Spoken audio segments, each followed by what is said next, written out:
Bienvenue sur le podcast Vegan Fighter France. Aujourd'hui, je vous partage ma discussion avec Cyril, qui va se présenter lui-même dans quelques instants. Je vous préviens, aujourd'hui vous allez apprendre des choses sur la nutrition, l'entraînement physique et mental. Avec Cyril, on s'intéresse notamment aux idées reçues sur ces thèmes, alors écoutez bien jusqu'au bout car certaines réponses vont peut-être vous surprendre.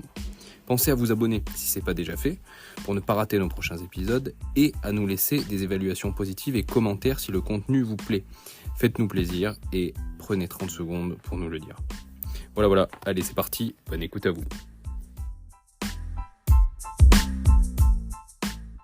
Ouais, ça y est, on est en place. Ça y est, l'enregistrement a commencé du coup. Salut Cyril et bienvenue sur le podcast. Salut Martin, merci à toi de m'accueillir. Avec plaisir. Je sais pas si je te l'avais dit, si tu le sais, mais tu as été recommandé par Kevin. C'était notre épisode 11. Ouais, tu m'en avais parlé. Voilà. Et donc on fait enfin ce podcast. Je suis très content de t'avoir. C'est plaisir partagé, plaisir partagé. Est-ce que tu peux te présenter? Alors Cyril, tu es VJ Fitness sur les réseaux sociaux. Certains te connaissent peut-être sous ce pseudo-là. Est-ce que tu peux te présenter pour ceux qui ne te connaissent pas? Ouais, bien sûr.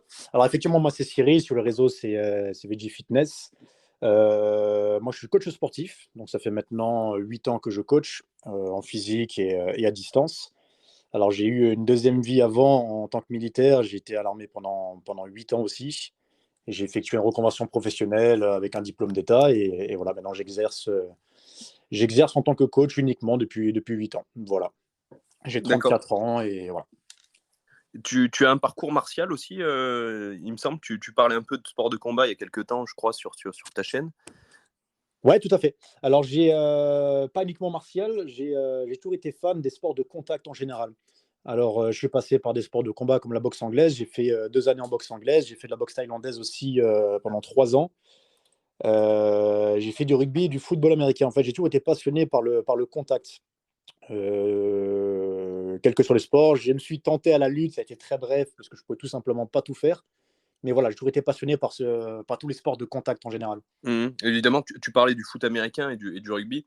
Ouais. Je le dis souvent, je suis toujours à la recherche de joueurs de haut niveau, de rugby ou de foot américain qui soient véganes à interviewer. J'en ai pas trouvé jusqu'à présent, donc si tu en connais ou si les auditeurs en connaissent un, il faut nous mettre en contact.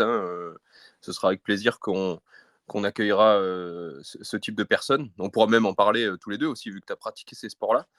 Alors, est-ce que, par contre, lorsque tu pratiquais ces sports-là, tu étais déjà avec une alimentation végétarienne ou végane que tu as aujourd'hui, il me semble?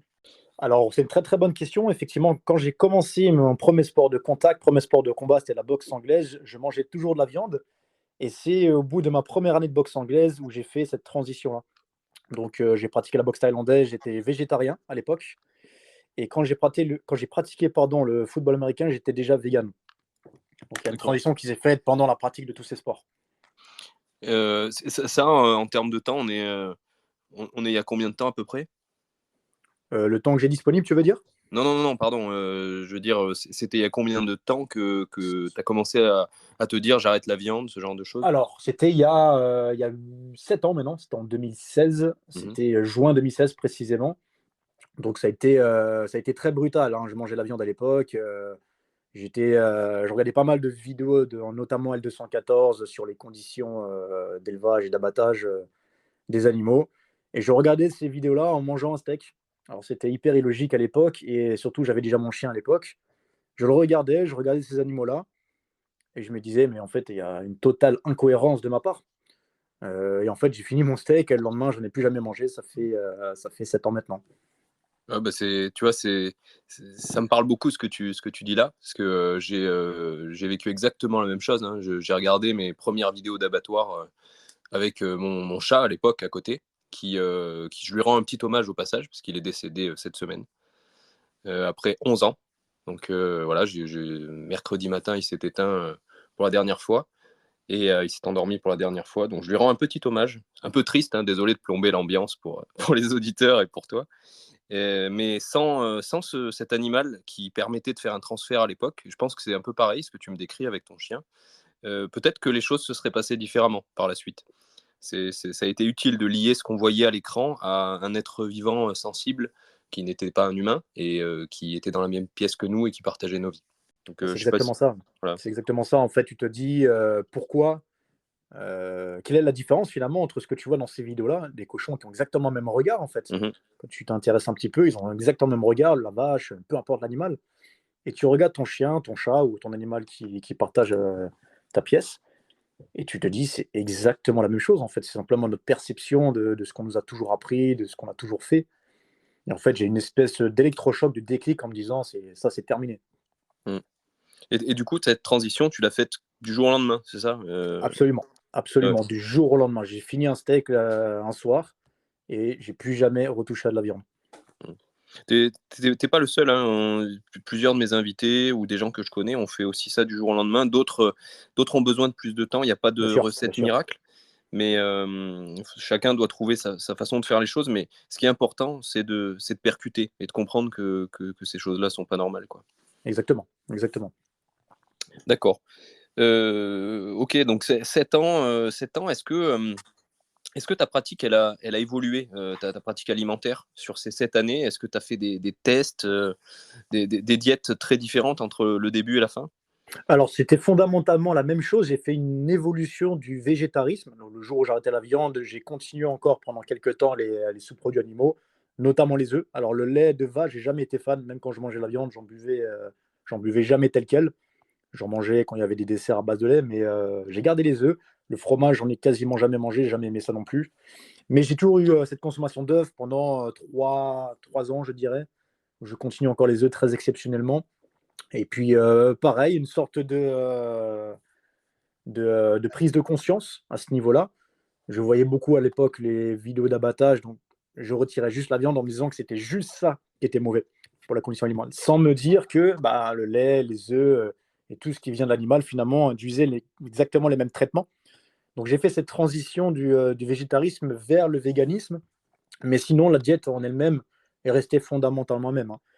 J'essaie de varier un maximum, de trouver mes sources dans différentes, trouver mes nutriments pardon, dans différentes sources d'aliments, mais c'est resté en 7 ans fondamentalement la même chose, complètement. Tu parlais du fait que tu manges des œufs exceptionnellement. C'est un sujet qui fait beaucoup parler en général, le sujet de l'exception. J'ai reçu des invités qui n'en font jamais, qui souvent sont pas dans cette démarche depuis si longtemps que ça. C'est pas un jugement, hein. Il y a aussi des gens qui sont 100% véganes, ou du moins végétaliens depuis 15 ans, hein, c'est possible. Mais souvent, quand ça commence à faire un paquet d'années, cette exception-là, elle compte souvent un peu moins. Je sais pas quel est ton avis là-dessus. Elle compte un peu moins vis-à-vis de tout le chemin parcouru et tous les animaux qui ne sont pas morts ou qui n'ont pas souffert par notre faute, entre guillemets. Alors moi, quand je disais bien que j'étais en exception les 3 premières années quand j'étais encore végétarien. C'est pour ça que je ne me considérais pas végan, j'étais D'accord, végétarien ouais. parce que je mangeais des œufs. Là, actuellement, ça fait 4 ans que j'ai pu toucher, de sous-produits animaux. Ah, même un œuf, ouais, ouais. Non, non, non, non, non, non, pas du tout. Alors, effectivement, parce que c'est une question hyper intéressante que tu poses. Il y a des conditions plus ou moins différentes. C'est-à-dire que moi, j'habite en pseudo-campagne, pseudo-ville. Je me retire absolument tous les sous-produits animaux parce qu'ils viendront obligatoirement d'élevage industriel, enfin Mmh. tout ce qui est industrialisation de l'alimentation. Maintenant, il y a toujours la question qui se pose. Il y a Gilles Lartigot qui en parle, que tu as eu d'ailleurs en Oui. épisode, qui était hyper, hyper intéressant. Ouais. Qui, Merci. Un épisode qui a divisé beaucoup le et public. ouais, Ouais. je l'ai écouté avec attention, je l'ai réécouté pour te dire, et j'ai vu un petit peu les réactions, ça a fait un peu débat. Alors moi, je partage beaucoup de ce qu'il dit, un peu moins d'autres choses, mais ça, c'est ça qui est intéressant. C'est que le véganisme, c'est quelque chose que j'ai adopté pour la condition animale, strictement pour leurs conditions. Je ne me mets pas dans une étiquette en elle-même. Moi, la seule chose qui m'intéresse, c'est de faire souffrir aucun animal. Maintenant, Mmh. il y a toujours ce débat d'avoir une poule à la maison, d'en occuper toi-même, comme si c'était ton chien, ton chat ou tout autre animal finalement, de prodiguer les bons soins et d'utiliser ses œufs pour l'alimentation. Ça, c'est une excellente question. Moi, si j'avais l'occasion de le faire, je serais incapable de te répondre maintenant. Est-ce que je n'aurais pas ce blocage de toujours, j'ai envie de dire, utiliser l'animal pour mes fins personnelles? Donc, je ne sais pas ce que je serais capable de faire à ce niveau-là. Est-ce que j'aurais une poule pour consommer ses œufs? Moi, j'en ressens absolument plus le besoin à l'heure actuelle. Les œufs ont tendance un peu à me dégoûter quand tu vois un peu, on va dire physiologiquement ce que c'est l'œuf. Ça a tendance à me dégoûter un petit peu. Donc, je ne sens absolument pas le besoin d'en manger. Mais à côté de ça, je me mets pas d'étiquette spécifiquement de vegan, même si c'est le mode de vie que j'ai adopté. Je ne sais pas si tu vois un petit peu ce que je veux dire. Ah, je vois totalement. Il se trouve qu'on a créé un podcast qui s'appelle Vegan Fighter, donc l'étiquette est un peu collée. Mais ce que tu n'as pas fait, du coup, tu t'appelles Veggie Fitness, il n'y a pas vegan dans ton nom. Ouais, effectivement, je l'ai mis dans ma bio pour quand même mettre en avant mes valeurs. Mais effectivement, à la base, je voulais vraiment pas me catégoriser vegan. Mmh. Ouais, non, mais en réalité, nombre de nos invités, je ne sais pas si tu as écouté même notre tout premier podcast avec Ludovic Parera, qui est un copain à moi, il représente complètement notre concept et il met en avant son mode de vie alimentaire. Mais comme il le dit lui-même, ça peut même lui arriver une fois dans l'année de manger une pizza avec du fromage. Ouais, ok.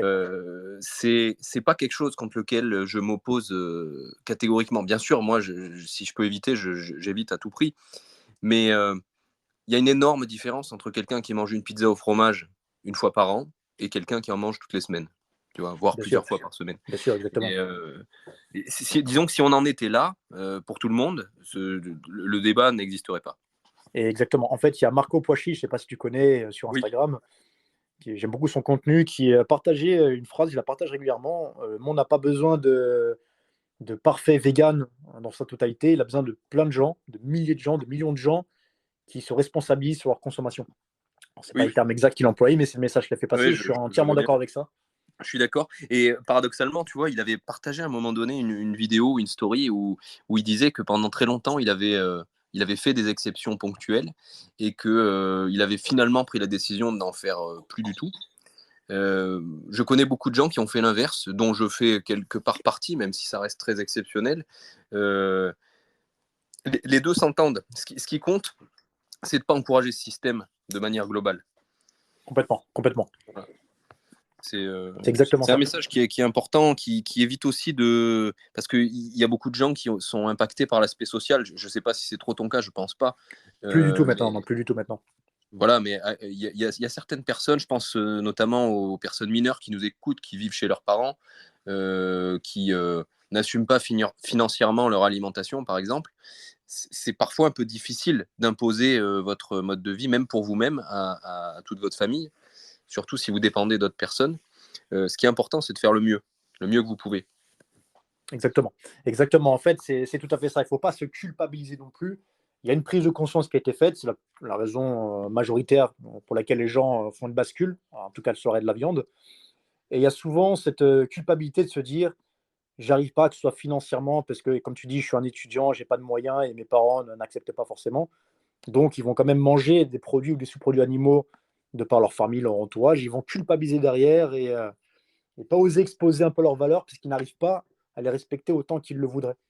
Comme tu disais, Martin, le but, c'est vraiment de faire de son mieux, de garder ses prises de conscience et de faire de son mieux, en fait, tout simplement, avec ce qu'on a, avec les moyens qu'on a et les conditions qu'on a. Ouais, en essayant au maximum de ne pas se mentir à soi-même, faire de son mieux, Voilà, on peut toujours faire mieux, évidemment. Hein. Je ne dis pas qu'il bien faut sûr. commencer à culpabiliser de tout, mais comment dire, il y a certaines limites. Certaines personnes ont des vraies limites de santé, des choses qui nous dépassent. Comme le disait Ludo, justement, dont je parlais tout à l'heure, il y a peut-être certaines personnes qui ne peuvent pas avoir un mode de vie vegan pour des raisons de santé. J'en sais rien de pourquoi. Hein. Je ne pourrais pas te citer une pathologie Bien sûr, qui, qui implique ça, mais peut-être qu'elle existe. Je n'ai pas la science infuse par rapport à ça. l'être humain est complexe. Voilà. Et il y a aussi un préjugé dont je voudrais, enfin pas un préjugé, mais une idée que je voudrais discuter avec toi, c'est le fait que le mode de vie vegan soit le meilleur pour l'homme. Est-ce que toi, c'est ton avis ou pas? Eh ben, écoute, moi, je fonctionne beaucoup. Alors, je lis énormément d'études. Je fonctionne beaucoup à l'expérience. Et que ce soit les élèves que j'accompagne, qui sont majoritairement végétariens ou véganes, et mon expérience à moi, qui pratique beaucoup d'activités physiques. Je ne vais pas faire de propagande, ce n'est pas le but de ce podcast, mais je vais te dire mon expérience personnelle. Je me suis jamais senti aussi bien physiquement depuis que j'ai arrêté la viande. Alors, je te parle même pas du côté spirituel, mon mental est aligné avec mes valeurs. Je te parle vraiment physiquement. Je me Mm. suis jamais senti aussi bien. Je fais des prélèvements sanguins réguliers, ça a toujours été le cas hein, depuis des années. Mes taux n'ont jamais été aussi bons. J'ai jamais récupéré aussi vite. Vraiment, c'est pas de la propagande. Je le dis avec toute l'honnêteté du monde. Je me suis jamais senti aussi bien. Maintenant, chaque être humain est différent. Chaque personne réagira peut-être différemment. Avec l'expérience que j'ai, à tous les gens que j'ai accompagnés dans l'alimentation végétale, on a tous retiré des effets bénéfices. Absolument tous. Je parle vraiment de l'expérience que j'ai avec l'accompagnement.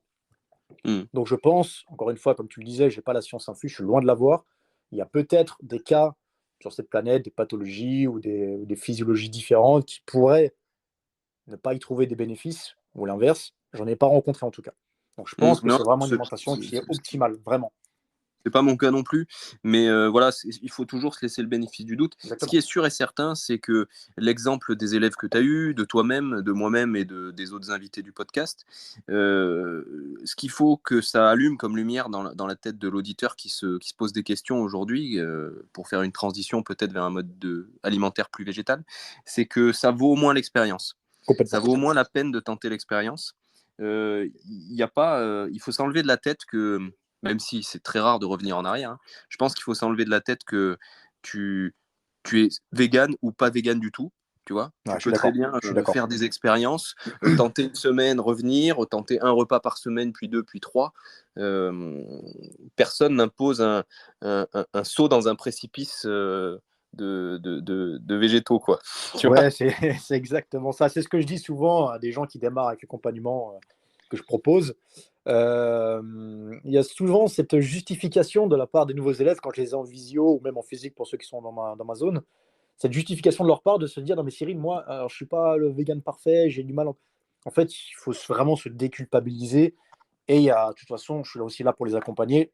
Je suis pas là pour vous transformer en parfait petit vegan, mais pour vous accompagner dans votre démarche. C'est-à-dire que les gens qui viennent me voir, c'est déjà des gens qui ont une prise de conscience et qui souhaitent faire cette transition-là. Alors, pas forcément être vegan. Il y en a qui me disent clairement, Cyril, je ne sais pas si j'arriverai. On fait le cheminement ensemble, on met des stratégies en place au niveau de l'alimentation. Le but, c'est que tu performes dans ton sport et que tu sois bien aligné avec tes valeurs. Maintenant, il y a des gens qui feront des écarts là-dessus et c'est OK. Moi, je suis là pour juger personne. Je ne suis pas là pour imposer ma vision des choses. Par contre, on essaye de mener par l'exemple et surtout de montrer que c'est possible. C'est surtout ça le but. C'est ça mon message. De toute façon, ce qui est un peu compliqué, je pense, dans ton cas, c'est que tu fais des plans alimentaires pour des gens qui, comme tu dis, sont pas forcément véganes ou ne le sont pas encore, ou le sont partiellement, j'en sais rien. Mais c'est faire la part des choses entre le côté éthique, c'est-à-dire qu'une personne que tu incites à manger moins de produits d'origine animale, bah, ça a un impact direct sur la demande en aliments d'origine animale, et le bien-être de la personne, parce que c'est quand même tes clients. Complètement, exactement. Voilà. Donc ça implique d'être vraiment déjà convaincu des bienfaits de ce régime alimentaire, parce que tu leur conseillerais pas quelque chose qui irait à l'encontre de leur santé, quoi. Absolument pas. Absolument pas. Et puis il faut aussi qu'ils aient les conditions, comme tu disais tout à l'heure, hein, les conditions, je parle souvent de l'entourage. J'ai pas de tout jeune, j'ai souvent des gens qui sont assez autonomes, mais il y a quand même la pression sociale que certains peuvent ressentir. Je ne préconiserai jamais quelque chose qui ira à l'encontre de la santé, l'intégrité physique d'un élève, que ce soit au niveau des exercices, mais surtout au niveau de l'alimentation. Et il y a aussi à prendre en compte leurs conditions, leur contexte, leur environnement. J'ai commencé la semaine dernière avec un élève. Il habite avec sa copine, il a encore un coloc avec lui. Enfin, eux, ils sont vraiment des viandards apparemment. Et qu'il est obligé de s'adapter un petit peu pour garder ce lien avec eux. Bon, moi, je suis vraiment là pour juger personne et je suis surtout là pour les accompagner. En fait, ça a été comme ça depuis le départ, depuis que je suis végétarien, depuis que je suis vegan. J'ai jamais essayé de convaincre qui que ce soit, par la parole en tout cas. C'est toujours, tu fais tes choses, les gens te demandent comment tu y arrives, etc. Et tu partages ton expérience. Et grâce à cette méthode-là, rien n'était prémédité, mais il y a quand même pas mal de monde autour de moi qui sont devenus soit végétariens, soit véganes, sans jamais que j'influence qui que ce soit directement en tout cas. Oui, par l'exemple, quelque part. Tout à fait, c'est exactement ça. Et ça veut dire, parce que toi, tu as fait une transition assez nette, en tout cas vers le végétarisme. Ouais. Est-ce que quand tu fais un plan alimentaire pour une personne qui te dit, bah, moi, je veux faire les choses progressivement, est-ce que du coup, tu inclus des protéines d'origine animale, par exemple, dans l'alimentation de la personne? Alors, pas du tout, c'est une très bonne question. Pas du tout. En fait, c'est quand je commence avec un élève, je précise bien, ils ont des recettes végétales. Au fur et à mesure, on regarde ensemble le détail de l'alimentation. Je ne propose absolument aucune protéine d'origine animale. Maintenant, le conseil que je donne quand quelqu'un veut faire cette transition douce, c'est de garder certains éléments qu'il a l'habitude de manger. J'analyse ça avec lui, mais dans les plans alimentaires que je préconise, c'est totalement végétal et il peut de lui-même adapter s'il souhaite encore garder tel ou tel produit. Oui, donc en fait, c'est soit de l'exception, soit par exemple, tu vas leur mettre un steak végétal, c'est eux qui choisissent de mettre un steak de Exactement. bœuf à la place, quoi. C'est tout à fait ça. En fait, dans les recettes qu'ils ont, ils ont 21 recettes pour tous les jours de la semaine, tous les repas de la semaine. C'est totalement végétal. Mais ils ont cette option-là, par exemple, sur un tacos, s'ils le souhaitent, mettre une option avec du steak dedans, ou je sais quoi, du poulet, ce qu'ils veulent. Mais moi, dans mes plans, dans mes recettes, il n'y a aucune protéine d'origine ou aucun autre nutriment d'origine animale. D'accord. J'ai deux sujets, entre guillemets, un peu polémiques dans la sphère nutrition, pas spécialement végane, qu'on pourrait aborder. Le premier, c'est les simili-carnés et les simili-fromages, les fromages, les choses comme ça. Est-ce que, pour ou contre, est-ce que tu en mets, toi, dans les plans alimentaires des gens, et est-ce que tu en manges toi-même? C'est un sujet que je trouve passionnant. Alors, moi, à titre personnel, j'en mange au même titre que n'importe quelle personne, quelle que soit son alimentation, se fait plaisir le week-end, par exemple, avec un gros burger un peu sale ou une grosse raclette. J'utilise les simili-carnés de la même façon. C'est-à-dire que sur mon plan, sur mon alimentation de base, j'allais dire 80% du temps, il n'y a absolument aucun produit simili-industriel. Par contre, le week-end, et ça va être le cas pour ne pas se cacher ce soir, il va y avoir des lardons végétaux au menu sur une carbonara, par exemple. Mais c'est vraiment de façon exceptionnelle. Et dans les plans que je propose pour mes élèves, en général, c'est-à-dire sur le plan de la semaine, il n'y a aucun simili-carné dessus. Par contre, je leur donne des options s'ils veulent se faire plaisir un petit peu le week-end et qu'ils veulent garder cette option végétale, de prendre les produits industriels. Mais non, sur la majorité, l'extrême majorité de mon alimentation, hormis l'aspect plaisir, il n'y a pas de fromage ou de lardons végétaux, etc. etc. D'accord. Non, je suis tout à fait d'accord aussi. C'est bon. Je t'avoue que j'en prends peut-être un peu plus que ça, tu vois, un peu plus qu'une fois par semaine, personnellement. Aujourd'hui, je me suis un peu déculpabilisé de ça. C'était qu'à une époque, j'étais à fond dans le non transformé, mais le non transformé, ça implique quand même aussi de cuisiner un petit peu. Bien sûr, c'est clair. Pour que ce soit bon. Et c'est vrai que on vit à une époque différente de il y a une dizaine d'années, quand j'ai commencé, ou même d'il y a 7 ans, quand tu t'y es mis. Tu parlais des lardons végétaux. C'est quand même exceptionnel ce qu'on fait comme lardons végétaux aujourd'hui. Ça n'existait pas il y a quelques c'est années. clair, exactement. En fait, il y a une variété maintenant qui est possible. Il y a même quelqu'un qui aime se faire plaisir. Je ne parle même pas de l'aspect sportif, qui veut juste se faire plaisir, voilà, manger un peu ce qu'il a envie de manger avec du végétal. En fait, il a la possibilité de le faire. Alors, ce qui est marrant, c'est qu'il y a beaucoup de gens qui mangent de la viande qui attaquent ces produits végétaux-là en disant que c'est une merde pas possible. On va pas se mentir, quand tu manges tes steaks à la con et que tu vas blinder de fromage dessus ou des choses comme ça, on est sur le même niveau d'industrialisé. En fait, il y a une sorte d'hypocrisie autour des simili-carnés. Oui, bien sûr. Alors que c'est pas plus chimique, c'est pas plus industriel que beaucoup de produits d'origine animale. Et voire même, ça l'est presque moins pour certains. Pour certains, tu parlais des lardons, je pense que tu parles peut-être de la marque La Vie ou Apivore, je sais que les deux en font. Ils mettent en avant un nombre d'ingrédients assez restreint dans leurs produits. Alors bien sûr que c'est industriel, La Vie arrose très très large aujourd'hui. Ils sont distribués dans presque tous les supermarchés. Ils sont distribués par Burger King dans leur burger. C'est pour distribuer autant de produits, on est obligé d'industrialiser les choses à une certaine échelle. Mais n'en est-il pas moins vrai que quand même, dans la composition nutritionnelle de ces produits-là, il y a assez peu d'ingrédients, et souvent moins, vous pouvez faire l'expérience en allant en magasin, que dans des vrais lardons de porc, quoi. Ah, mais complètement, et ça, c'est le test que j'ai fait avec certains élèves. C'est qu'ils avaient un petit peu peur quand je leur conseillais les aliments-là sur le week-end de se faire plaisir, en disant ouais, mais c'est comme des chimiques. Prochaine fois que tu es au supermarché, regarde des lardons traditionnels, et regarde un petit peu des lardons La Vie ou d'autres simili. C'est une marque que je conseillais. Et en fait, ils se rendent compte vraiment que tu peux vraiment te faire plaisir en déculpabilisant là-dessus. Oui, bien sûr. Honnêtement, je pense que les transitions sont vraiment facilitées pour qui se soucie de son plaisir gustatif aujourd'hui. Exactement. À une époque, il fallait vraiment y aller en mode Rambo, je me sacrifie, quoi. T'allais au combat à l'époque, ça c'est sûr. Ouais. D'ailleurs, on peut parler de ça un petit peu. Je fais une digression, on risque d'en faire quelques-unes. Tu as fait un réel cette semaine, je crois, hier peut-être même, sur le fait d'aller vers l'inconfort. Ouais, c'était hier. Toi, tu mets en avant le fait que ce soit une bonne chose. Est-ce que c'était aussi un peu dans cette démarche-là? Est-ce que tu avais ce blocage en moins à l'époque de me dire, écoute, si je me sacrifie, c'est pas grave, si c'est pour une bonne cause? Pour être tout à fait honnête, oui. Alors, je suis quelqu'un qui a toujours vécu et qui aime bien me challenger, quels que soient les aspects de ma vie. Dans l'inconfort, j'étais 8 ans à l'armée et ma nourriture, en tout cas au début, a toujours été un petit peu spartiate. C'est-à-dire que la nourriture, c'est simplement du fuel pour moi. C'était du fuel pour que je puisse soutenir mon activité physique. Et je trouvais absolument aucun plaisir dans l'alimentation. C'était ni un réconfort, ni une source de plaisir, ni une source d'alimentation sociale, je dirais. Moi, je mangeais parce qu'il fallait me nourrir et puisqu'il fallait que j'emmène du carburant. Donc, je pouvais très bien manger, par exemple, mon quinoa, mes haricots rouges, avec mon chou kale totalement sec, juste avec la cuisson. Et c'était pas un problème pour moi. Je n'avais pas cette notion de je suis dans l'inconfort. C'était pas quelque chose de. J'en étais pas conscient, si tu veux. D'accord. Donc, depuis que j'ai quitté l'armée, je suis forcément retourné dans la vie civile avec un peu plus de confort au quotidien, etc. Et j'ai vu cette transition, en tout cas, je parle même pas d'alimentation, mais j'ai envie de dire, je vais le dire, hein, cet affaiblissement un petit peu de l'esprit. Mm. C'est-à-dire que je me suis dit, ouais, j'ai tendance à avoir vite froid, j'ai tendance à vite être fatigué, à vite avoir la flemme, chose que je n'avais pas forcément avant.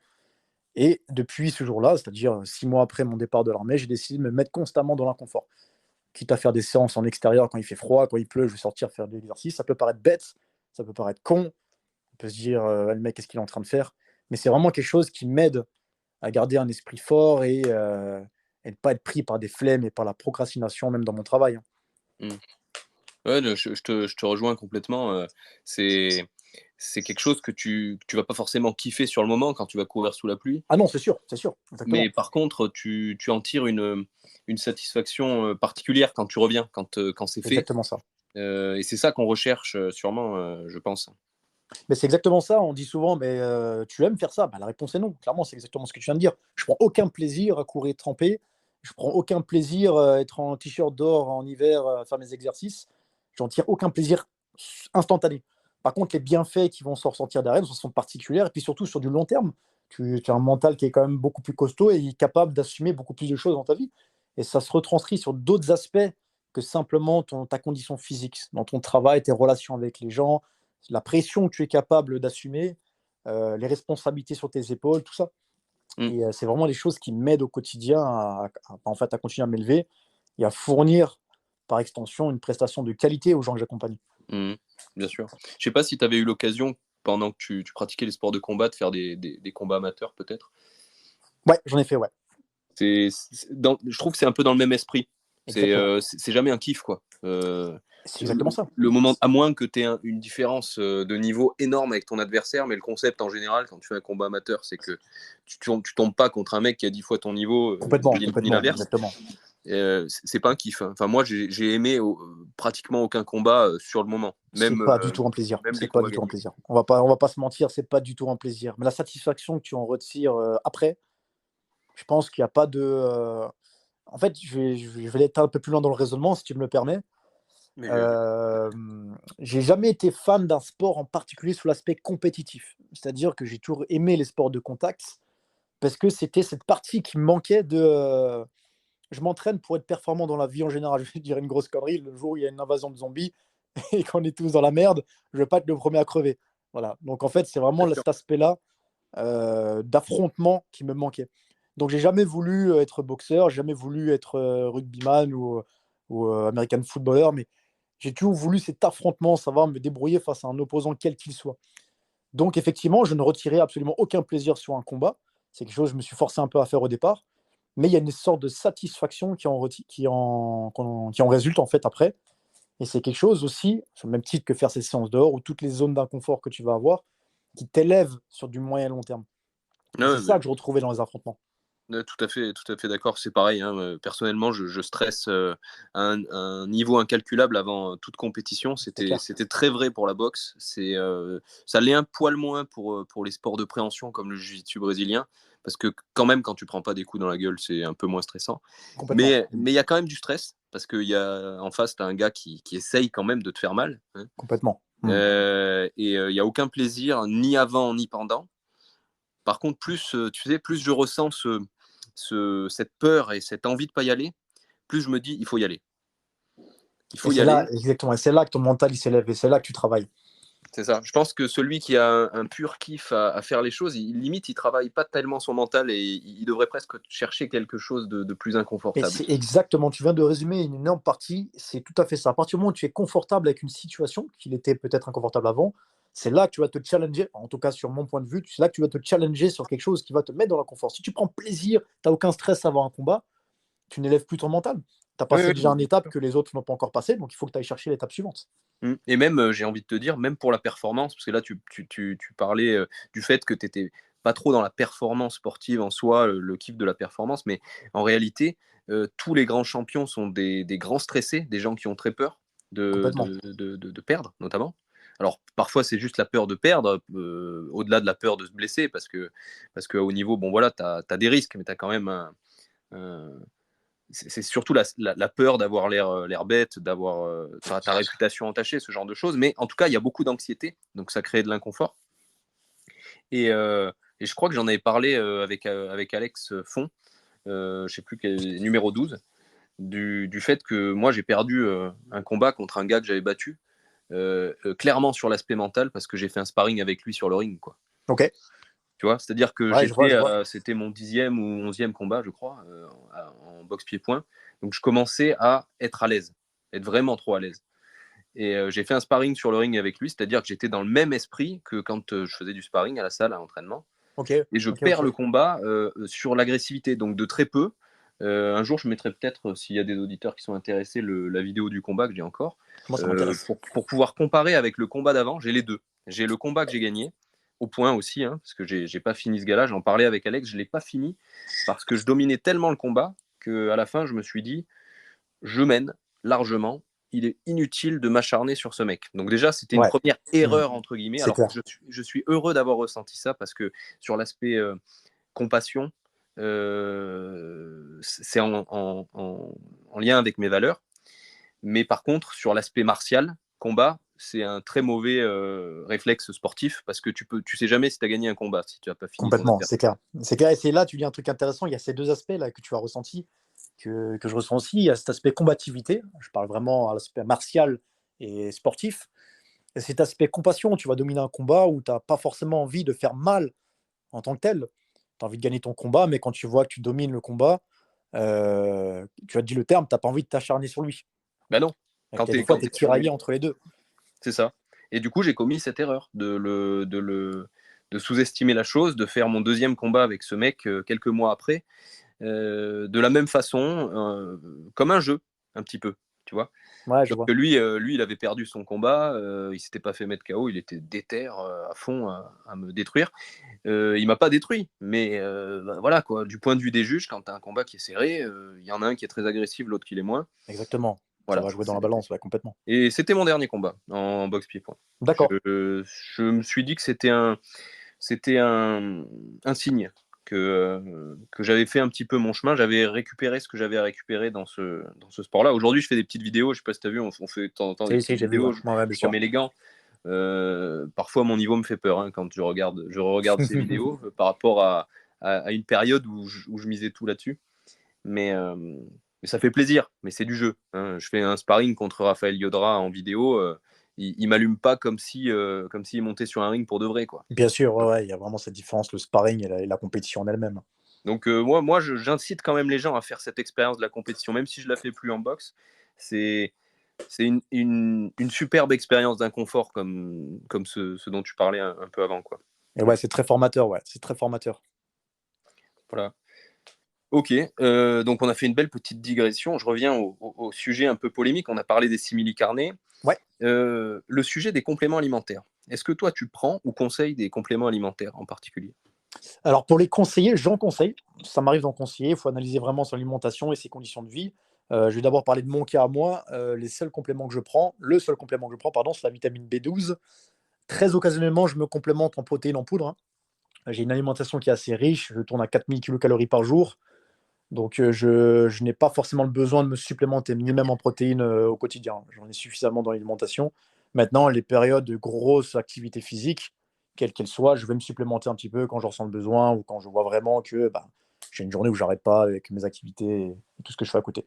Maintenant, je n'ai pas tendance à conseiller des compléments en tant que tel directement. Je vais analyser son alimentation, son rythme de vie, son niveau d'activité. Et en analysant tout ça, je pourrais conseiller ou pas des compléments. D'accord. Ça dépend vraiment de la personne et de ses conditions personnelles. Mmh. Ouais, c'est vrai, ça fait souvent polémique. La polémique, c'est en gros, tu peux pas maintenir ce mode alimentaire sans complément. Ouais, il y a d'énormes Et études de ça, c'est clarté, ouais. vraiment vrai, comme tu l'as dit, que pour la vitamine B12, qui effectivement on peut faire des carences assez facilement. Mais comme on l'a souvent dit, déjà, c'est une carence qui est très commune, même pour les gens qui sont ni végétariens ni véganes. Exactement. Et on a vu le cas. Voilà, et quand on l'a pas, cette carence-là, souvent, c'est parce qu'on consomme des animaux qui eux-mêmes sont complémentés. Donc, je ne sais pas si ça fait partie de ton raisonnement aussi à un moment donné, mais Ah non, personnellement, complètement. je préfère choisir mes propres compléments. Au moins, alors, je dis pas que la traçabilité est toujours parfaite, hein, mais c'est toujours mieux qu'un complément qu'on a injecté souvent à un animal, où là, personne ne se pose jamais la question d'où il vient, quoi. Bah, exactement, pour aller dans ce sujet-là, tu as très bien dit, les gens qui ne se complémentent pas directement en B12 se complémentent quand même à travers l'animal. Ça, Mmh. c'est vraiment un débat que j'ai eu, hein, il y a pas très longtemps aussi d'ailleurs avec une personne. Bon, c'était un débat un peu stérile, c'était quelqu'un qui ne voulait rien entendre, mais qui me disait: «Tu es obligé de te complémenter». C'est exactement la polémique dans laquelle on parle. Tu es obligé de te complémenter, Cyril, en B12. Ça veut dire que ton alimentation n'est pas tenable Ouais, elle est sans pas viable. cette complémentation. Mais tu te complémentes aussi, mon grand. Tu te complémentes à travers l'animal. C'est Mmh. pareil. Donc, Oui, oui. je préfère, comme tu dis, chercher une source différente du fait d'utiliser l'animal comme filtre. Ouais, et c'est exactement, je rejoins ce que tu disais tout à l'heure, c'est exactement ça. Je préfère choisir mes sources sur cette vitamine spécifique que de compter sur la consommation de l'animal pour ça. Ils en sont même pas conscients d'ailleurs, hein, c'est ça le pire. Bien sûr, et puis tu as le choix aussi du complément lui-même, de la source, et tu as les quantités aussi. Parce que Exactement. ils savent même pas qu'ils sont complémentés. Entre une personne ou une autre, il va y avoir une consommation de ces produits d'origine animale qui est colossalement différente. Donc la quantité de vitamine B12 à ingurgiter, elle est pas forcément optimale, et souvent elle l'est pas, c'est pour ça qu'il y a des carences. Alors qu'au moins, si tu te supplémentes, en général, la complémentation, on la prend aux doses recommandées, quoi. Parce que c'est Tout des à choses fait. qu'on prend pour leur fonction. Tu parlais tout à l'heure du fait que la nourriture, c'était un fuel plus qu'un plaisir. Il n'y a pas beaucoup de compléments alimentaires qu'on prend par plaisir, quoi. Exactement, exactement. Tu Même contrôles s'il y a vraiment les des doses que efforts qui tu ont été apportes. faits, hein. Je ne sais pas si tu as testé un petit peu les dernières générations de protéines en poudre végétale. Pareil, hein, c'est comme pour les simili-carnés. Maintenant, on fait des trucs de malade. Ah, c'est clair, c'est clair. J'en ai Bien à la maison, hein, la évidemment, protéine en poudre, hein. Je l'utilise très bien sûr. rarement, mais j'en ai, c'est un truc de malade, hein. C'est pas les protéines qu'on avait à l'époque, qui étaient un peu granuleuses, Ah avec un bah, goût assez approximatif. On a quand je même sais pas bien si évolué là-dessus, hein. Si tu as connu le vegan blend de MyProtein, Si, si, si, si, si, ouais, je ouais, ne ouais, sais ouais. même pas s'il existe toujours. Je sais pas du tout. Je crois qu'il existe toujours sur leur site, mais j'ose espérer qu'ils ont changé la Oh, recette. cette horreur, cette horreur. Ah, je me C'était souviens très bien de celle-là. c'était un argument contre le véganisme, hein, ce Complètement, truc. en fait, c'est complètement. Alors, ils te proposent une alternative, ça part d'un bon principe, mais ils rendaient pas service à la cause. C'était Ah, une c'était dégueulasse. abomination, ce truc-là. C'était imbuvable. Je me rappelle que je mettais deux pailles dedans, deux grosses pailles en plastique. Ouais, Désolé ouais, les ouais. tortues. Je mettais deux pailles en plastique et je m'envoyais ça au fond de la gorge pour ne pas sentir le goût en bouche. Tu vois, et j'avalais mon shaker en 30 secondes comme ça. C'était une Donc c'était horreur. vraiment de la merde. Et en plus, souvent, ça donnait un peu des petits ballonnements. Enfin, Ouais, ouais, ouais, c'était une c'était pas au catastrophe. point. Il y a rien C'était qui pas au allait point. là-dessus. Il y a rien qui allait. Voilà. Aujourd'hui, c'est bien différent. Il y a aussi, comme on l'a dit pour les simili, différentes gammes, hein. C'est-à-dire qu'il y a des produits qui sont très chargés en édulcorants, en choses qui ne sont pas Ouais, forcément ouais, bonnes ouais. pour la santé. Et il y a aussi des marques qui sont souvent un peu plus chères, mais pas toujours. Faut se renseigner, qui ont très peu d'ingrédients dans leur composition. Donc, c'est des alternatives qui, moi, je trouve, sont intéressantes. Il faut dire ce qui est. Et Elles il y sont a hyper aussi, intéressantes. Elles voilà. sont hyper intéressantes, ouais. En fait, il faut vraiment analyser l'alimentation. Quelqu'un qui va être, qui aura besoin d'énormément de calories, comme moi, par exemple, il n'aura pas forcément le bénéfice, puisqu'il aura suffisamment de nutriments et de protéines. Pour des gens qui ont une alimentation moins riche par rapport à leurs objectifs ou leurs besoins, tout simplement, je trouve que les protéines en poudre peuvent être un excellent allié pour ça. C'est sûr et certain, ça c'est clair. Notamment pour ceux qui font des pertes de poids, qui sont en sèche, Exactement, qui ont du mal, exactement. c'est un outil. Enfin, moi, je dirais pas que je saurais pas faire, mais ce serait très difficile de faire une sèche efficace pour réussir une pesée ou un truc comme ça, sans protéines en poudre, parce que c'est un allié tellement utile Ah, je suis tout à fait d'accord avec ça. pour ça. Et à savoir, pour les détracteurs, que une personne qui n'est pas du tout végétarienne ou végane, dans ce genre de contexte, consomment les mêmes compléments alimentaires, les alternatives non véganes souvent, mais parfois même véganes. Il y a de plus en plus d'athlètes qui sont pas du tout végétariens, qui consomment des protéines en poudre d'origine végétale. Exactement, Ils en voient il y des a de plus en bienfaits. plus, ouais, tout à fait. Ouais. Voilà, donc plutôt pour quoi, hein, plutôt Ah, mais pour complètement. si y en a le besoin évidemment. C'est tout à fait. 4000 calories, c'est beaucoup, hein.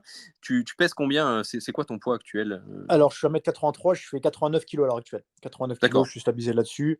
J'ai une dépense calorique qui est énorme, j'ai un métabolisme hyper rapide.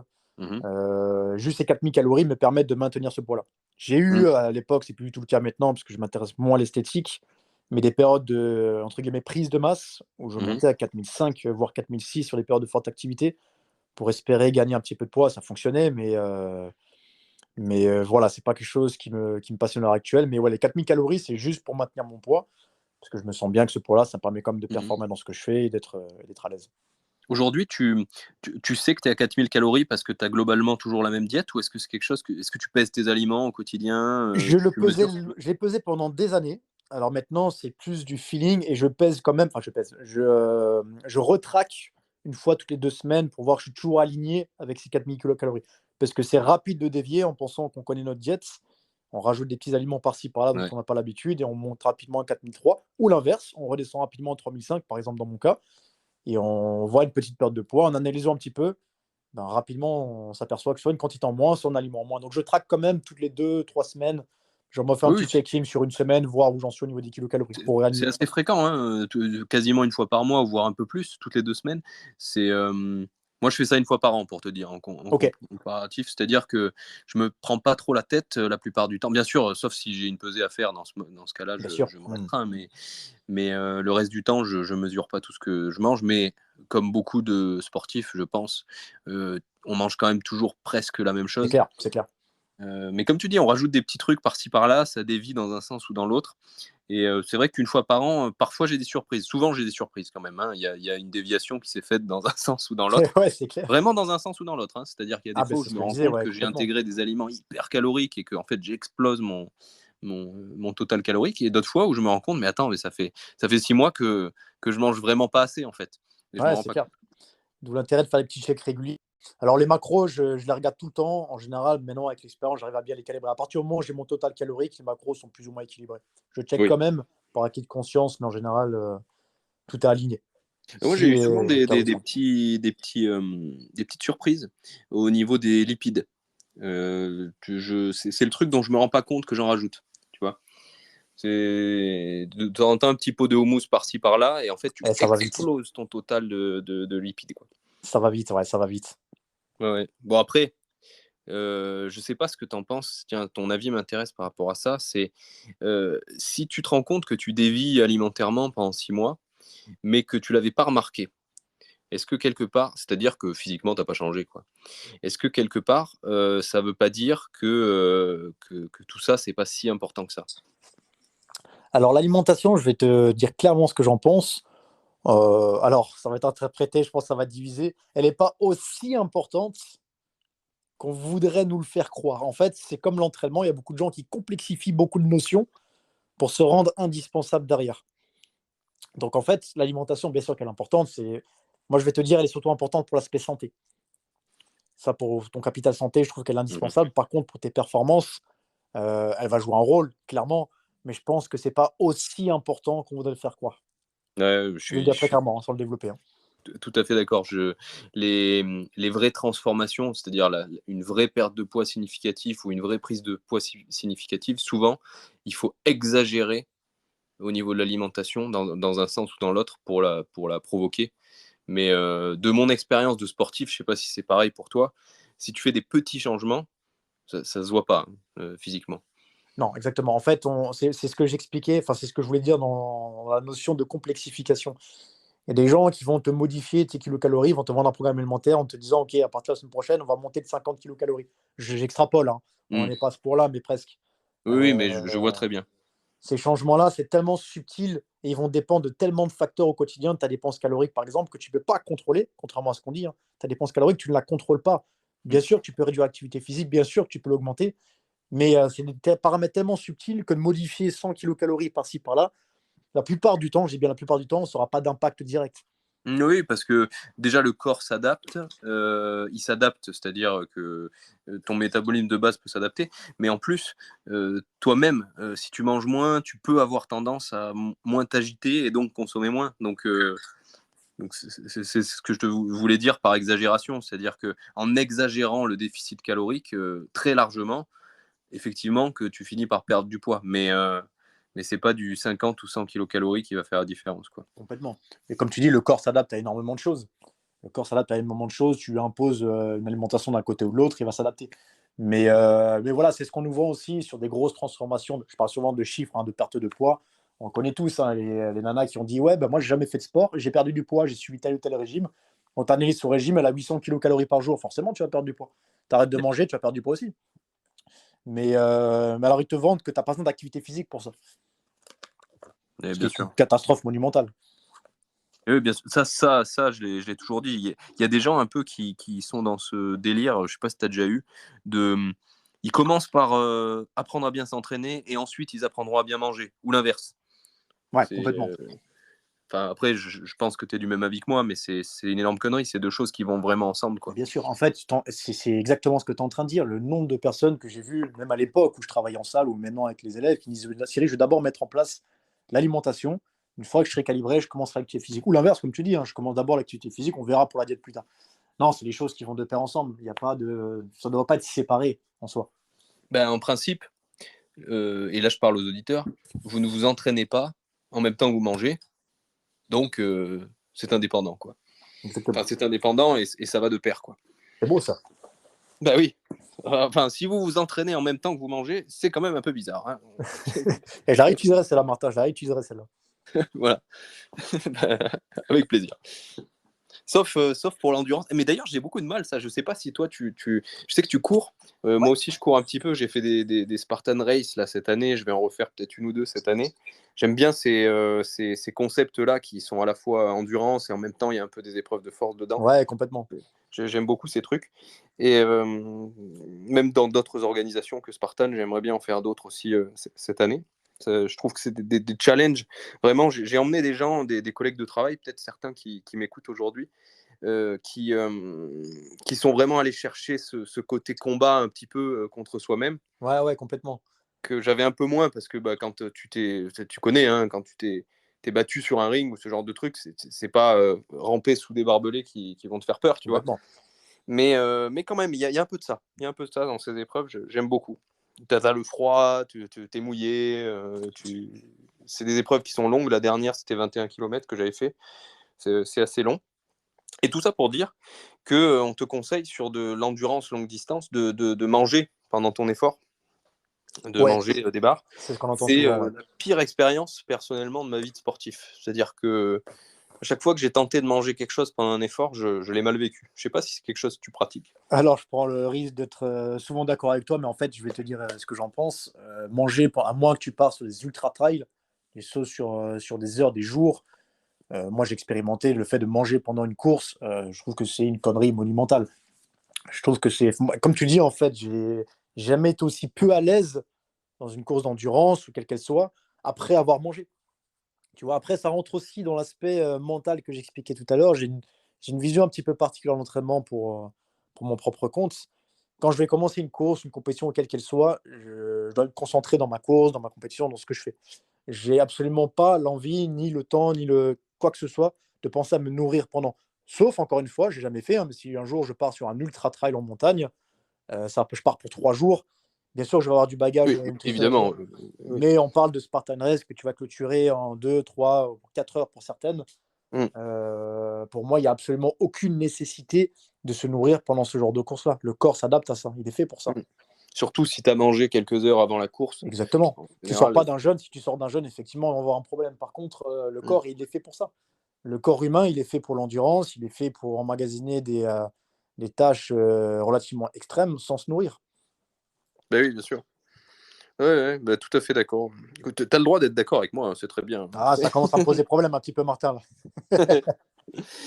Et ben, alors écoute, on va passer sur d'autres, parce que j'en ai préparé plein des petits trucs comme ça, d'autres sujets un peu polémiques qui sont plus dans le domaine de l'entraînement cette fois-ci. Ouais.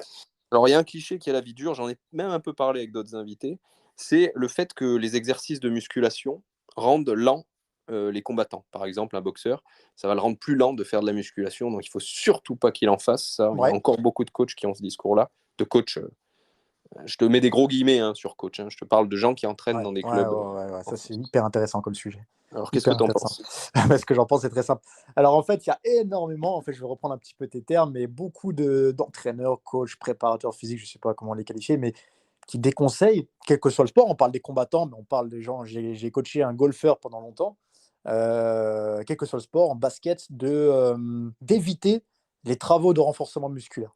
D'accord, la muscu, ça va te rendre lent, ça va te rendre pâteau sur le terrain, ça va te rendre ce que tu veux. Pour reprendre les termes que j'ai utilisés tout à l'heure, c'est une connerie monumentale, le renforcement musculaire.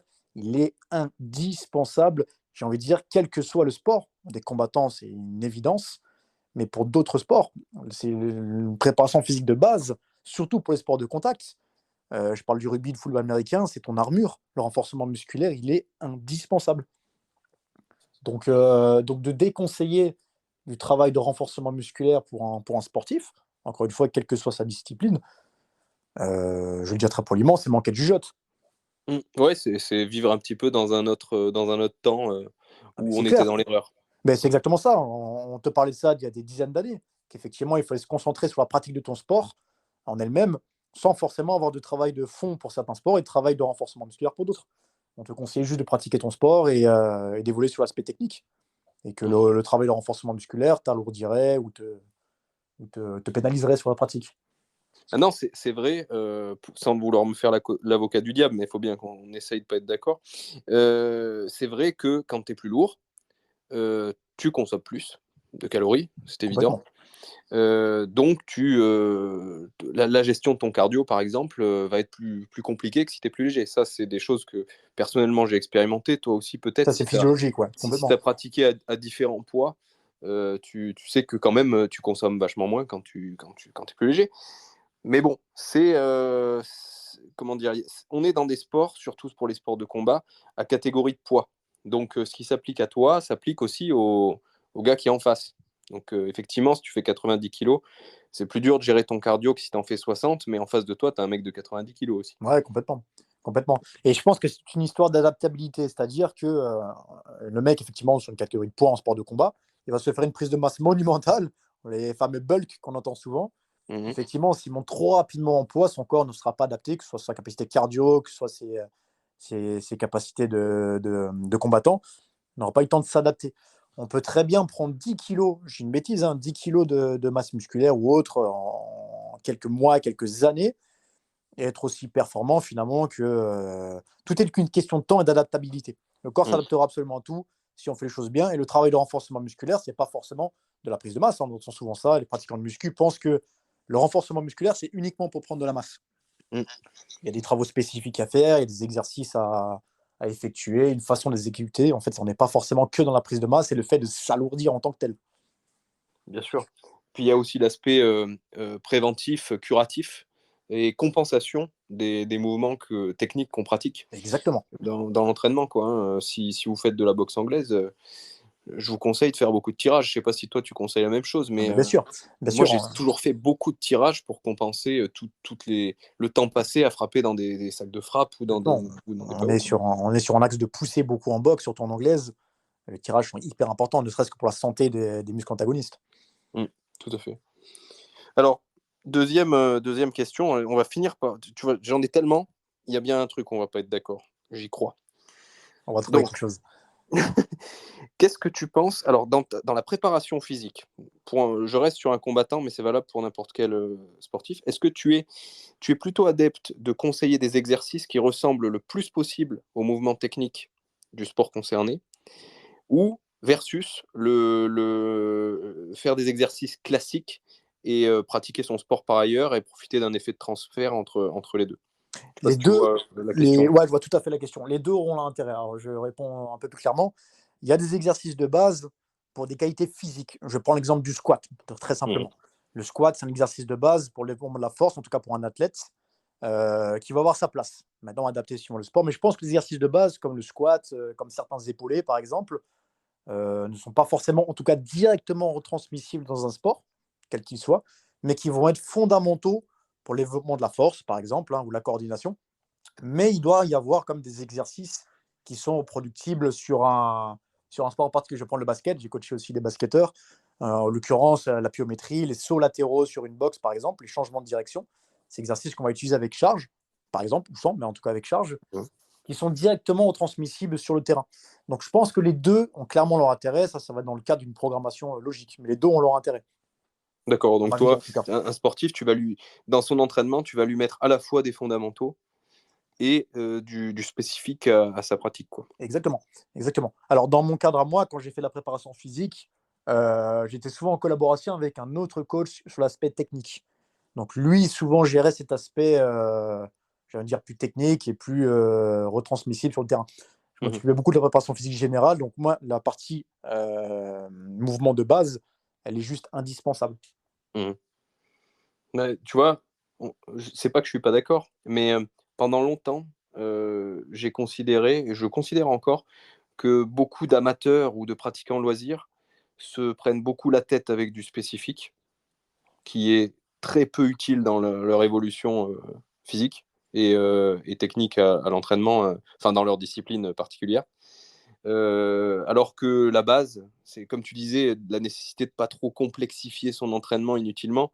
La base, tout le monde la connaît depuis assez longtemps. Et parfois, il y a des gens qui se perdent là-dedans, tu vois, qui vont faire que du très, très, très, très spécifique.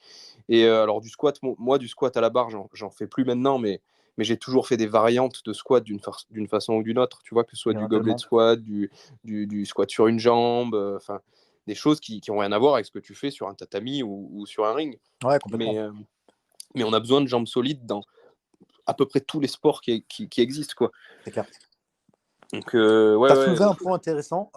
Effectivement, il y a beaucoup qui complexifient. En fait, je vois de plus en plus, alors pas forcément que dans les sports de combat, moins dans les sports de combat, j'ai envie de dire, de gens qui se concentrent, qui veulent évoluer dans le sport, ça parle d'un bon sentiment. Ils partent sur énormément d'exercices de renforcement musculaire, donc vraiment des choses qui pensent spécifiques, en délaissant la pratique du sport. J'ai vu nombre de pratiquants, que ce soit en foot américain ou même en rugby, qui délaissent un petit peu leurs entraînements sur le terrain, je parle, pour se concentrer sur leur préparation physique. Je l'ai vu énormément. Donc là, effectivement, ils surchargent en exercices spécifiques en se disant que ça va les rendre plus performants sur le terrain. Il y a des exercices spécifiques, je pense, qui sont hyper intéressants. Maintenant, ça ne doit jamais être au détriment de la pratique spécifique sur le terrain. Il n'y a pas de meilleur mouvement dans un sport que le sport en lui-même. Oui, ça, c'est tout à fait d'accord là-dessus. Ça peut par contre être utile pour ceux qui n'ont pas l'opportunité de s'entraîner dans leur sport, dans leur discipline sportive, autant de fois qu'ils le voudraient. Je pense que toi, tu t'entraînes tous les jours, aujourd'hui, à titre perso. Je me garde comme jour de repos. En ce moment, je suis à 5 fois par semaine. Comme des jours de repos. 2 jours de repos quand même. Ouais, je m'en octroie 2. Ouais. Disons que moi, je fais entre 1 et 3 jours de repos par semaine, tu vois. Mais globalement, on est sur une fréquence qui, il faut le dire, par rapport à la plupart des gens que tu peux croiser dans la rue aujourd'hui si tu sors, on est sur une pratique quasi quotidienne. Complètement. C'est difficile à un niveau loisir amateur, si vous aimez la boxe, par exemple, de faire de la boxe tous les jours. C'est pratiquement impossible parfois, parce que vous n'avez pas forcément un club qui est ouvert tous les jours avec des entraînements. Ouais, juste le respect pratique, c'est clair.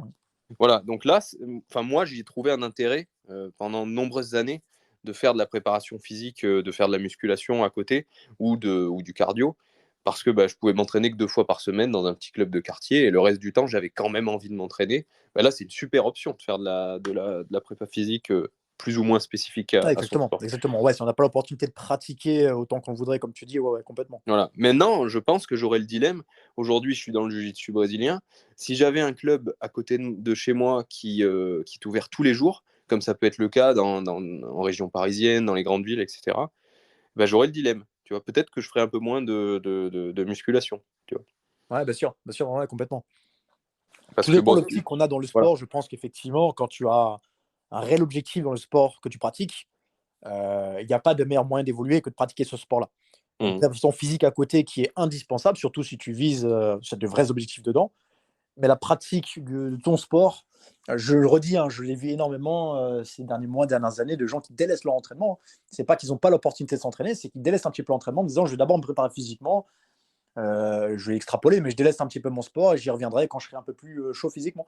Je l'ai vu beaucoup au foot américain, des mecs, voilà, ils ont un poste particulier, comme certains linebackers, et c'est un petit peu léger, donc ils veulent prendre en poids d'abord et ensuite reprendre un petit peu l'entraînement. À niveau amateur, je parle. Hein.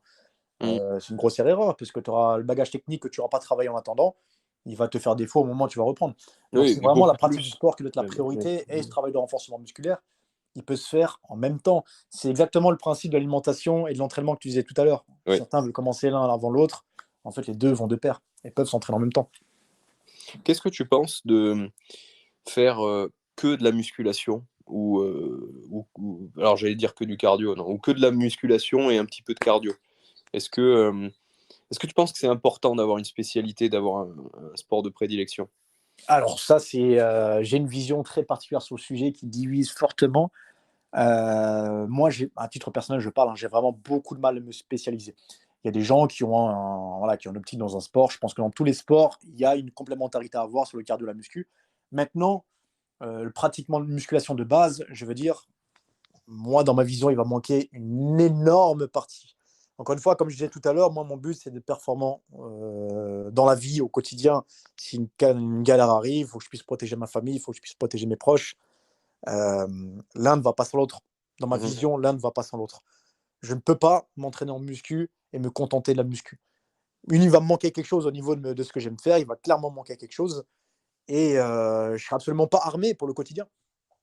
Donc Ah c'est oui. vraiment la vision que j'ai, c'est un peu dans l'optique dans laquelle j'entraîne mes élèves. C'est-à-dire que même quelqu'un qui a l'objectif de physique, purement esthétique, on va s'entraîner en joignant un petit peu tous ces outils-là pour qu'il voit les premiers bénéfices au-delà de son esthétique, mais qu'il voit au quotidien.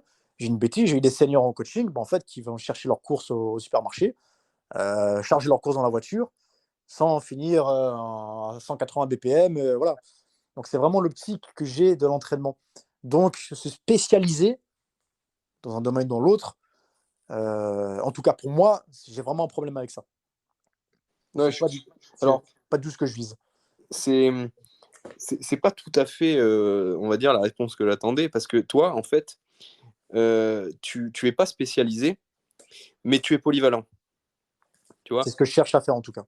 Je pense qu'il faut pas confondre la polyvalence et le fait de rien pratiquer d'autre qu'une discipline très, très unilatérale comme la musculation. Euh, En fait, quand je vois un peu ton contenu et ton parcours, je me dis pas que tu n'es pas spécialisé. Je me dis que tu es plus spécialisé que la plupart des gens, mais dans plein de choses. Ouais, en fait, j'essaye. Alors, c'est mensonger de dire qu'on peut être bon partout. Je pense que c'est absolument pas le cas. Je serai jamais aussi bon en street workout qu'un mec qui fait du street workout, etc. En powerlifting qu'un powerlifter et qu'un combattant qui fait que ça, effectivement. C'est sûr. Mais j'essaye de pouvoir me débrouiller dans n'importe quel domaine si je suis confronté à ça. Je vais prendre un exemple très con. La plupart des gens te diront qu'il ne sera jamais confronté. C'est peut-être vrai. J'espère que c'est vrai. Mais demain, je suis poursuivi par une horde de zombies. Le seul échappatoire pour moi, c'est de grimper à une corde pour monter à l'étage. Je veux pouvoir le faire et pas crever parce que je suis incapable d'exécuter cette tâche-là. C'est extrapolé, mais c'est vraiment l'optique dans laquelle je m'entraîne. Non, c'est pareil pour moi. Disons qu'il est assez facile, je trouve, hein. Enfin facile, tout est relatif, hein. Mais il est possible pour tout le monde d'atteindre un certain niveau dans beaucoup de disciplines, différentes. Bien sûr, on ne peut pas exceller, mais on peut atteindre un niveau qui est largement supérieur à quelqu'un qui débute complètement.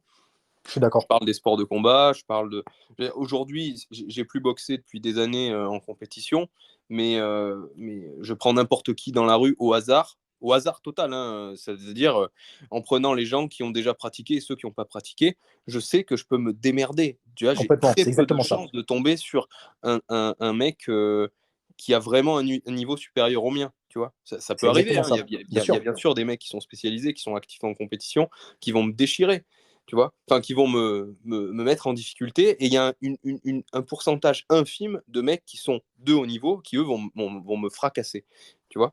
Mais je serais assez serein de tirer à la loterie une seule personne et qui monte sur un ring avec moi. Je sais que j'ai d'immenses chances de gagner, tu vois ce que je veux dire? Ouais, bien sûr, complètement. Ouais. Et ça, c'est super bien. Là, tu parlais de la horde de zombies, mais c'est exactement la même démarche, quoi. En fait, hein, c'est C'est le pareil. but d'être polyvalent dans beaucoup de choses parce que tu sais pas à quoi tu vas être confronté demain. Les zombies, c'est peut-être improbable, mais peut-être que ça va être une meute de chiens, peut-être que, Ouais, peut-être que complètement. ça va être un psychopathe qui veut t'éliminer. Et à ce moment-là, voilà, c'est. Alors, on peut peut-être même extrapoler ça et parler de la violence. Je sais pas quelle est ta vision vis-à-vis de la self-défense, de ta relation à la violence. Est-ce que tu considères que la violence, elle est présente aujourd'hui et c'est un risque que tu prends à chaque fois que tu sors dans la rue d'être confronté à de la violence? Ah, ça, c'est un sujet qui est passionnant. En fait, c'est exactement l'optique pour laquelle je m'entraîne. C'est-à-dire qu'un exemple, je prends jamais de casque sur mes oreilles quand je suis dans la rue. Quand je suis dans les transports, jamais de casque sur les oreilles parce que je vais être prêt à toute éventualité. La violence, elle fait clairement partie de la vie aujourd'hui. Je suis absolument contre la violence. Je n'aime pas la violence. Fondamentalement, je n'aime pas la violence. Par contre, on y est confronté tous les jours. Et Mmh. se dire que la violence ne résout rien, qu'on ne peut pas s'exposer à la violence, c'est mensonger, c'est même dangereux. Tu te balades avec ta famille, tu te fais agresser. Je me refuse d'être impuissant face à une situation comme celle-ci. Mmh. Parce qu'il y a des gens qui comptent sur toi. Il y a des gens qui vont compter sur toi. Et la violence, on y est exposé. Qu'on le veuille ou non, la violence fait partie de la vie. Et il faut y être préparé. On n'y est jamais vraiment préparé, c'est un peu mensonger. Mais il faut Mmh. en tout cas avoir toutes les armes pour pouvoir appréhender au mieux la situation. Ouais, ouais, mettre toutes les chances de son côté. Exactement. Aujourd'hui, on se dit que, enfin, toi, tu as pratiqué un peu des sports de combat, tu as le physique que tu as. Je veux dire, je pense pas qu'on t'emmerde tous les jours dans la rue, quoi. Mais ça peut Euh, arriver, tu sais, une arme sortie, une voilà. bande, tout ce que tu veux. Je dis pas qu'on peut sortir toutes les situations, hein. Une bande qui arrive, sont 2, 3, je vais me faire Mm. fracasser, hein, quel que soit mon niveau. Mais Oui, en mais tout par cas, je contre, tu pourrais vois, mettre des gens à l'abri. oui, et puis tu as un aspect prévention qui prend en compte cette éventualité. Quand tu dis que tu mets pas un casque sur tes oreilles, c'est pareil, tu vas pas aller au milieu de la nuit dans un quartier chaud Exactement, pour rien, exactement. tu vois. C'est. On ne s'expose pas volontairement à la violence. Enfin, je pense qu'il y a personne qui le fait, à part quelques détraqués. Je fais tout pour me retirer de la violence. Mais Mm. je fais tout pour y être prêt quand Oui, ça oui, rentre à moi. en cas de besoin. Ouais. Mais j'ai une petite anecdote d'une personne de ma famille qui était beaucoup, tu sais, dans les jeux vidéo en ligne, ce genre Ouais, d'espace où il y a finalement beaucoup de violence verbale c'est clair, et c'est de clair. violence visuelle, hein, parce que aujourd'hui, tu joues à un jeu de guerre en ligne, tu tues des gens, entre guillemets, tu vois, alors tu tues personne, mais tu t'habitues à des images très violentes. Et cette personne-là était habituée à pratiquer cette violence verbale beaucoup euh, sur les jeux vidéo et aussi dans la vie, c'est-à-dire à l'école, tu vois, au collège, au lycée, sans conséquence, par chance. Ouais, Et un ok. jour, il est tombé sur un mec qui lui a mis un coup de poing dans la tronche, il lui a cassé le nez. Et un des trucs qu'il m'a dit au téléphone, parce que je l'ai appelé pour le rassurer un petit peu, je lui avais conseillé même de faire un peu quelques cours de boxe pour s'habituer à une certaine forme de violence, hein. Ça ne te prépare pas forcément à la rue, mais moi je pense que c'est bien d'avoir fait l'expérience de prendre quelques pains dans la Je tronche. suis tout à fait d'accord avec ça. Et puis, Voilà. il y a Mike Tyson qui disait ça. Alors, on en pense quand on veut du bonhomme, mais j'ai aimé cette phrase-là. Les gens sont devenus trop à l'aise avec le fait de manquer de respect sans en prendre une dans la tronche. Exactement. Ça ne veut pas dire qu'il faut taper les gens qui vous manquent de Exactement. respect, mais ça veut dire qu'avant de manquer de respect à quelqu'un, il faut se dire qu'est-ce qui se passe si cette personne-là, elle s'en prend à moi physiquement. Est-ce que je suis capable de l'assumer? Mais c'est tout à fait ça. Puis, tu Voilà. ne connais pas la situation que tu peux provoquer avec de la violence verbale. Exactement. Moi, je pense que c'est très important ça à avoir en compte. Et justement, ce gars de ma famille, il m'a dit, je ne savais pas que c'était possible. Et Et ouais, ça m'a frappé, parce que je pense qu'il y a beaucoup de gens qui ne savent pas que c'est possible. Alors, complètement. alors même, tu vois, que tu es habitué à des images de guerre qui sont fausses. Alors toi, tu as été vraiment dans l'armée, je ne sais pas si tu as été sur les théâtres d'opération. J'ai eu quelques missions. Ouais, ouais.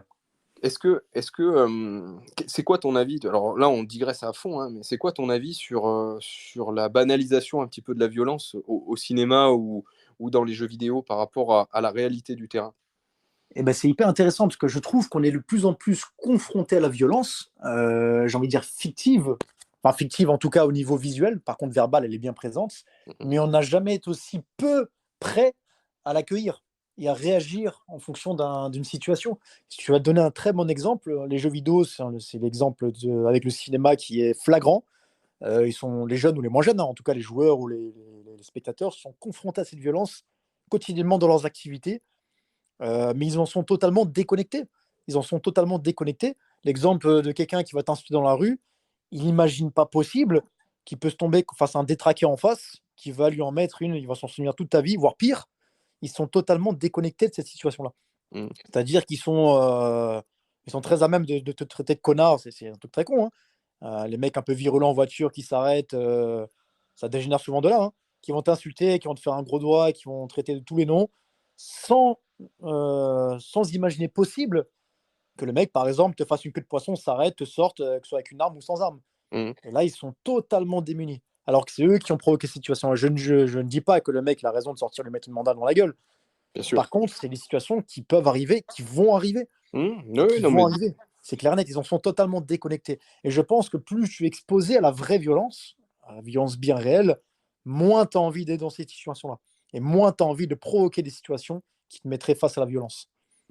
Ouais, tout à fait d'accord. Alors là, on parlait de ton expérience militaire, mais c'est vrai aussi, je trouve, pour les sports de combat, il y a beaucoup de jeunes un peu turbulents, on va dire, bagarreurs, qui trouvent leur équilibre en pratiquant des sports comme de la boxe ou du MMA aujourd'hui, qui est très en vogue, parce qu'à un moment donné, ça fait partie, Raphaël Yodra, dans le podcast que j'avais fait, en parlait aussi, l'exposition à la violence, elle fait partie un petit peu pas de nos besoins primaires, mais à un moment donné, on est fasciné par ça. Si ça marche aussi bien que ce soit au cinéma, dans les jeux vidéo, c'est que, il faut le dire, on aime ça. Attention, complètement, je parle de violence, je parle pas de cruauté, je parle pas de faire du mal à quelqu'un qui a rien demandé. Ça, pour moi, ça reste de la déviance, à mon sens. Par contre, me battre avec quelqu'un qui a envie de se battre aussi, c'est quelque chose qui me fascine. Et c'est pour ça que je pratique les sports de combat depuis aussi longtemps. Et les bagarres entre collégiens, entre écoliers, c'est un peu ça aussi. Complètement. Ça marche, c'est pas grave, parce que souvent, quand tu es à l'école, au collège, c'est des enfants qui se tapent dessus.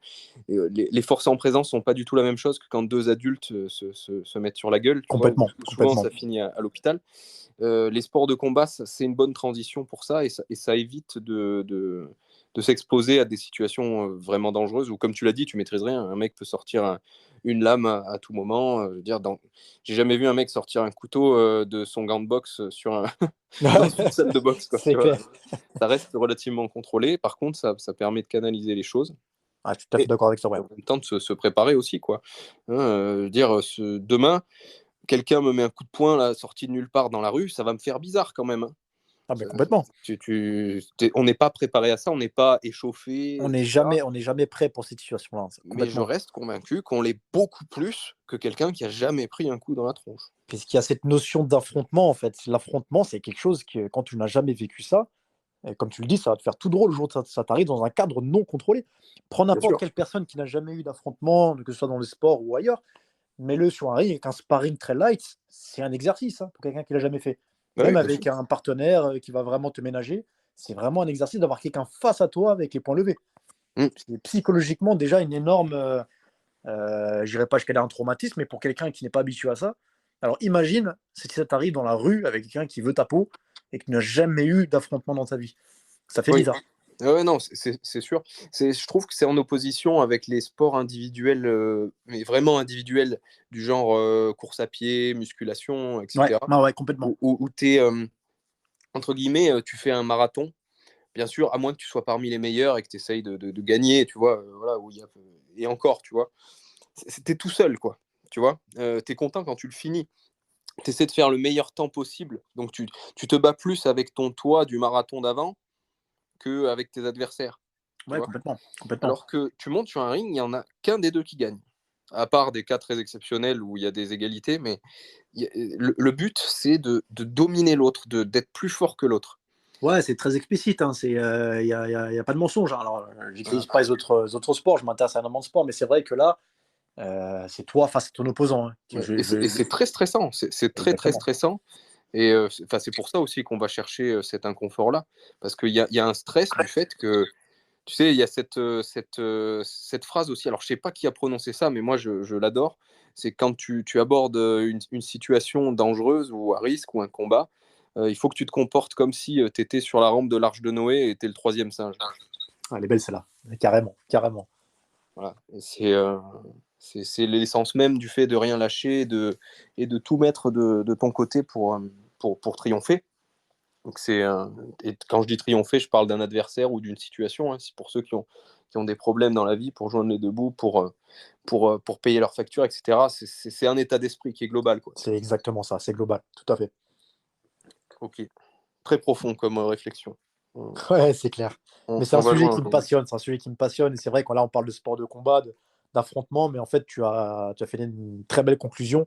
C'est que c'est valable sur tous les aspects de ta vie. On parle beaucoup de sport parce que c'est notre domaine, mais les difficultés que tu vas rencontrer dans ta vie, parce que tu en auras forcément, c'est comment tu les appréhendes. Et je pense que toute cette vibe, toute cette mentalité, toute cette démarche mentale que tu as quand tu pratiques ton sport, ou tes sports, ou ton activité physique, quelle qu'elle soit, elle te sert pour plein d'autres domaines dans ta vie. Si ce n'est Ouais, tout. j'ai par exemple jamais trop aimé, même si j'en fais de temps en temps, le cardio pour brûler de la calorie. Tu sais, Ouais, ouais, bien genre me sûr. mettre sur un vélo et pédaler. Tu vois, un vélo d'appartement. Je l'ai fait, je l'ai fait dans des périodes où je cherchais vraiment à consommer plus, soit pour augmenter mes capacités cardiovasculaires, soit pour juste brûler des calories pour sécher. J'ai déjà pris une manette de jeux vidéo et je me suis mis sur un vélo pendant 2 heures. Mais il n'y a aucun. Tu vois, t'as pas ce feeling là d'avoir affronté quelque chose à la fin. Pas du Exactement. En tout. fait, le vélo stationnaire ou le. Alors attention, je vais me faire des ennemis, mais les tapis de course. J'ai une ceinture à part pour certains cas particuliers, soit pour ceux qui veulent traquer précisément la vitesse ou des choses comme ça, Oui. ou les gens qui ont dans la capacité de les courir dehors pour X raisons. Je trouve que c'est une catastrophe monumentale. Le vélo stationnaire, il y a tellement de choses à faire dehors. Prends un Tu sais, vélo, sors. tu sais qu'il y a des gens qui marchent, qui font, Ah qui non, font mais leurs 10 non, 000 non. pas par jour. On parle souvent de 10 000 pas par jour. Moi, Ouais, j'aime ouais, bien. ouais. Enfin, je trouve que c'est une bonne base. Enfin, c'est une bonne base. 10 000 pas par jour, faut pas les. Quand tu commences à aller les faire et tu tournes autour de ton pâté de maison, c'est pareil que de marcher sur un tapis C'est de clair. course. C'est clair. En fait, c'est l'objectif, les 10 000 pas. Je pense qu'il faut les voir comme un objectif du fait d'être en mouvement. Il ne faut pas se dire, OK, je n'ai pas fait mes 10 000 pas, je marche autour de ma maison jusqu'à ce que j'ai fait 10 000. Non. En fait, c'est un lifestyle. Les 10 000 pas, je pense qu'il faut vraiment le prendre comme un lifestyle. C'est-à-dire que je suis actif, je vais faire un maximum de choses à pied, je vais aller faire mes petites courses au magasin qui sont à côté, j'y vais à pied. C'est ça l'optique des 10 000 pas, en fait. C'est pas se dire, je fais absolument mes 10 000 pas, quitte à marcher autour de ma chaise. Je Mm. pense que c'est vraiment l'optique qu'il faut prendre. Et 10 000 pas, c'est une excellente base quand tu les fais quotidiennement sans t'en rendre compte. C'est que tu es quelqu'un d'actif.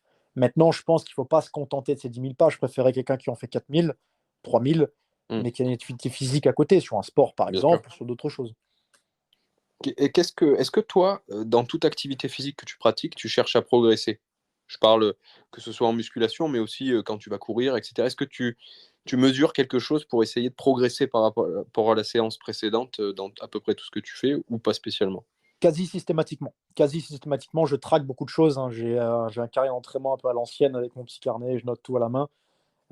J'aime bien savoir où j'en suis et ça me permet surtout de me challenger sur une séance, quelle qu'elle soit. Par exemple, je pars pour une séance de renfo, je m'entraîne beaucoup au poids du corps ou poids du corps avec charge, hein. Mm. Il faut que je fasse mieux que la fois précédente. Il faut que je fasse mieux. Ok, j'ai une connerie, j'ai fait 3 x 8 plus 30. Il faut que j'en fasse 3 x 8 plus 31,25.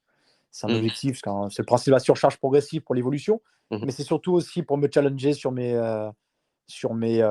entraînements. Pareil, quand je vais partir pour une course, j'essaie de traquer un petit peu le parcours que je fais, la distance et la durée que je vais mettre pour le faire. Tout dépend de l'optique. Il y a des fois, je pars juste courir pour me vider un peu la tête, pour bouger un peu mon cul.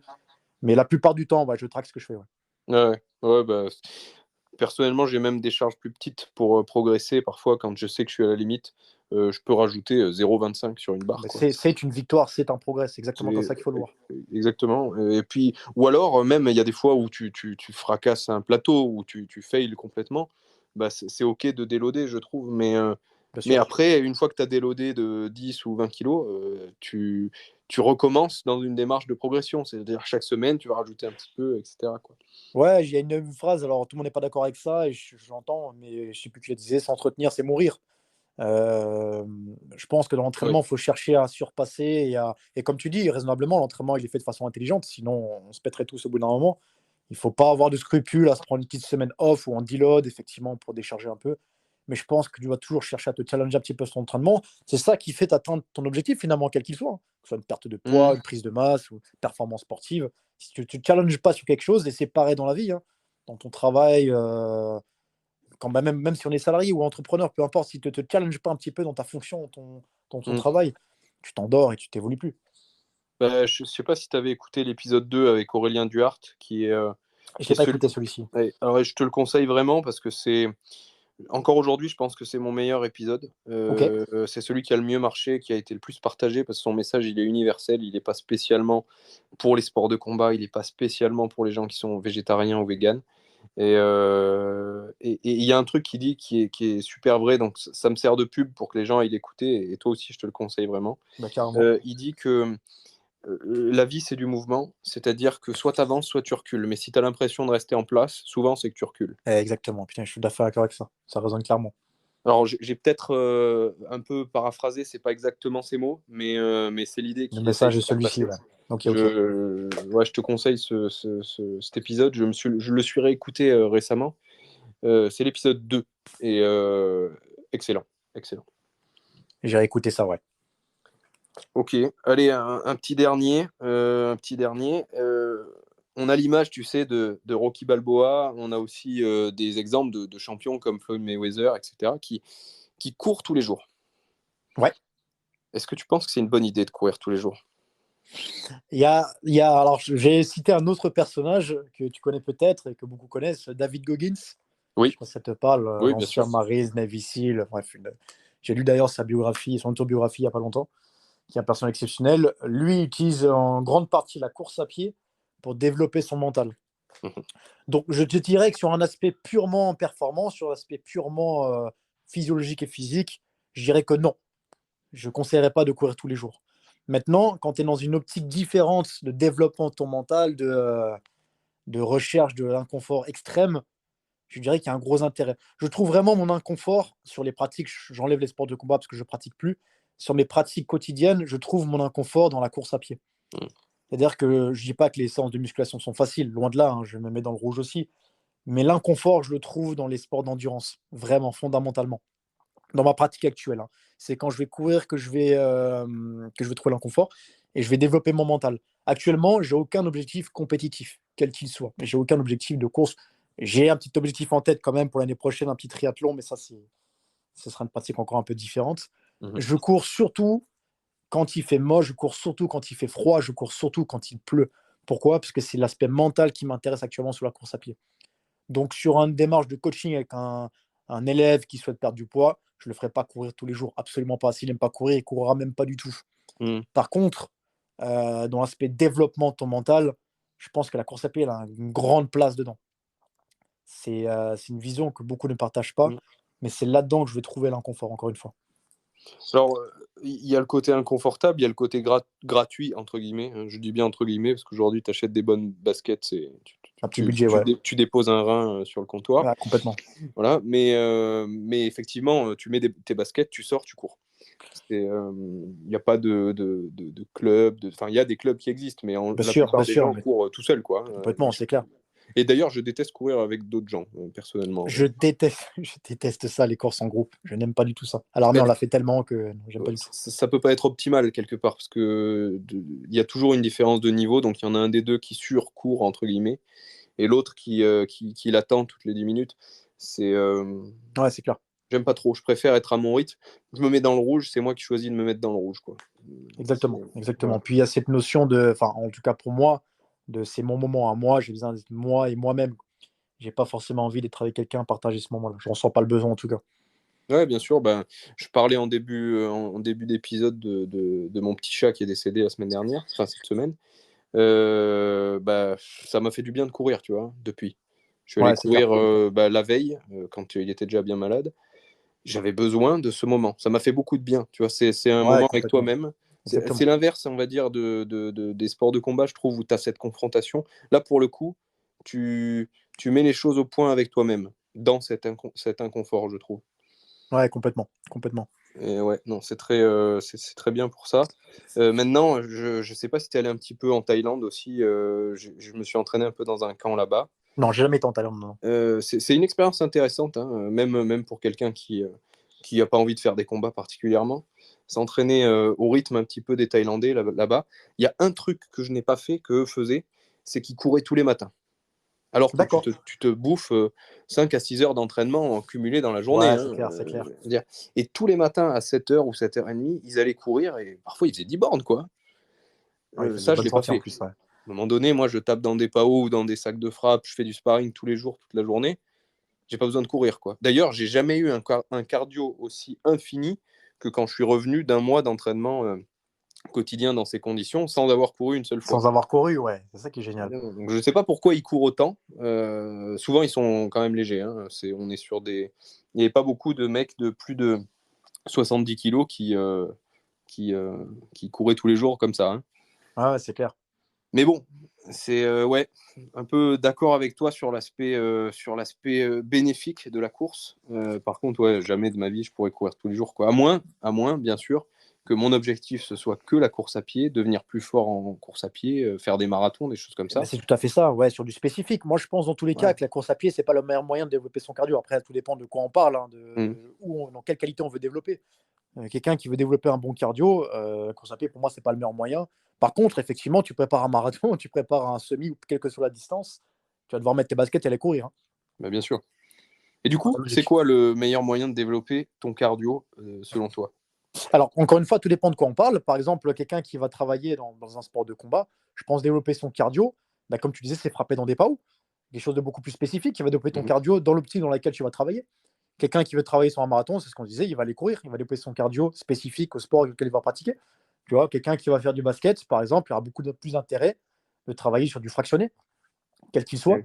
sur des relances, des choses comme ça. En fait, ça dépend de l'optique dans laquelle tu veux développer ton cardio. Mhm. Moi, dans mon optique à moi, où je n'ai pas d'objectif compétitif, je travaille sur différents aspects. Je vais faire des footings sur plus ou moins grosses distances et je vais faire énormément d'intervalles training, en circuit par exemple. Les choses Ouais. qui feront que je serai à l'aise dans n'importe quelle situation où il faut démarrer rapidement et avoir un cardio disponible de suite, ou des choses où je devrais travailler sur du plus long terme, m'échapper ou courir après quelqu'un, je ne pensais pas. Mais voilà, il faut que je sois performant dans plusieurs domaines, donc je vais travailler dans différents domaines, que ce soit du Ouais. fractionné, de l'aérobie fondamentale ou d'autres domaines comme ça. Ouais, bah ça te permet d'être prêt, un minimum prêt à toute situation. Et en même temps, si à un moment donné, tu veux te spécialiser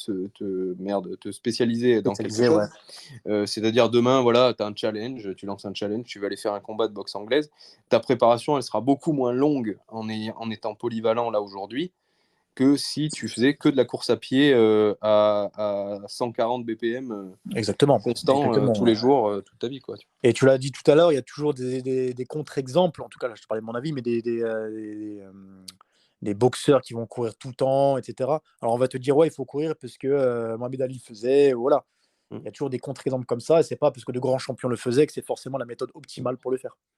Notamment quand on pense à Mike Tyson ou Floyd Mayweather, par exemple, qui avaient l'habitude de courir, enfin en tout cas qui le disaient, hein, parce qu'il y a toujours, il faut faire attention un peu, Ouais, notamment exactement. avec les Ouais, ouais. Américains, il y a un côté mythe, il y a un côté, enfin pour ceux qui croient que Mike Tyson a coaché Francis Ngannou pour son combat contre Ouais, Tyson voilà, Fury, voilà, complètement. il faut sortir du monde des bisounours, C'est clair, c'est de la com, c'est purement de la com. Mike complètement. Tyson n'en a rien à foutre de ça, mais par contre, d'un coup on parle de Mike Tyson, alors que plus grand monde en parlait du Mike Tyson d'aujourd'hui, on va dire.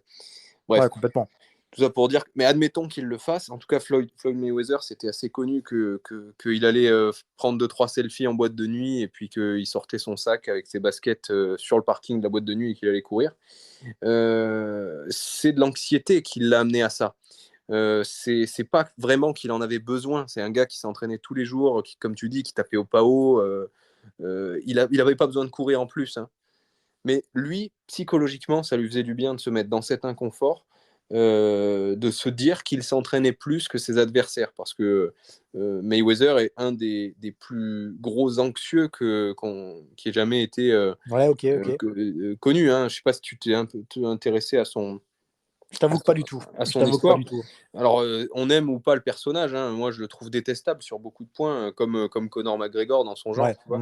Mais, mais par contre, si tu regardes un peu son parcours, et même tu l'écoutes, il le dit lui-même, c'est un énorme anxieux. C'est un mec qui a une Ok. peur panique de perdre. Il y a une vidéo qui est un peu virale d'un de ses combats amateurs qu'il avait perdu, où il est en pleurs, alors qu'il il a rien. Enfin, tu vois, il n'est même pas abîmé son visage, quoi que Ouais, ce bien sûr, soit. ouais. Ouais, ouais. Mais tu sens la douleur de ce mec-là. Et je pense que s'il a fait la carrière qu'il a fait, alors on peut le critiquer pour plein de raisons, c'est aussi parce qu'il s'est donné les moyens de jamais perdre en cherchant cet inconfort à fond. quitte à ce que ce soit pas optimal pour son entraînement, hein, parce que courir au milieu de la nuit à 3 heures du mat, Ouais, non, c'est clair. quand tu t'es déjà entraîné toute la journée, c'est limite néfaste quoi, hein, pour ton entraînement. C'est clair. Voilà, par contre, pour ton mental, ça peut t'amener et ouais, il faut toujours faire ce paradoxe, tu sais, entre ce qui est bon pour ton physique, pour ton développement physique, tes performances. Parce qu'effectivement, on entend souvent il y a toujours cette course à la productivité au niveau de l'entraînement où il faut se lever à 5 heures du mat, voilà, pour faire sa séance à 5h30, etc. C'est pas forcément une chose qui est optimale pour ton développement physique, hein, surtout si c'est au détriment du sommeil. Par contre, il y a des choses qui vont développer ton mental. Est-ce qu'on en a besoin? Peut-être pas. Mais en tout cas, il y a des gens, des athlètes, tu me donnes l'exemple de Mayweather par exemple, sur qui ça réussit, mais pas directement sur leur préparation physique qui est optimale. C'est ça leur développe peut-être ce mental pour appréhender les situations qu'ils ont besoin d'appréhender. C'est clair, c'est clair. Je sais pas si tu l'as fait toi aussi un peu de te lever tôt le matin pour. Bien sûr. Alors moi je le faisais plus par nécessité, parce que c'était le seul moment où je pouvais m'entraîner, donc j'avais pas trop le choix. Mais j'ai gardé un petit peu cette habitude. Je le fais plus systématiquement, mais il m'arrive de me lever très tôt et faire de l'entraînement tôt.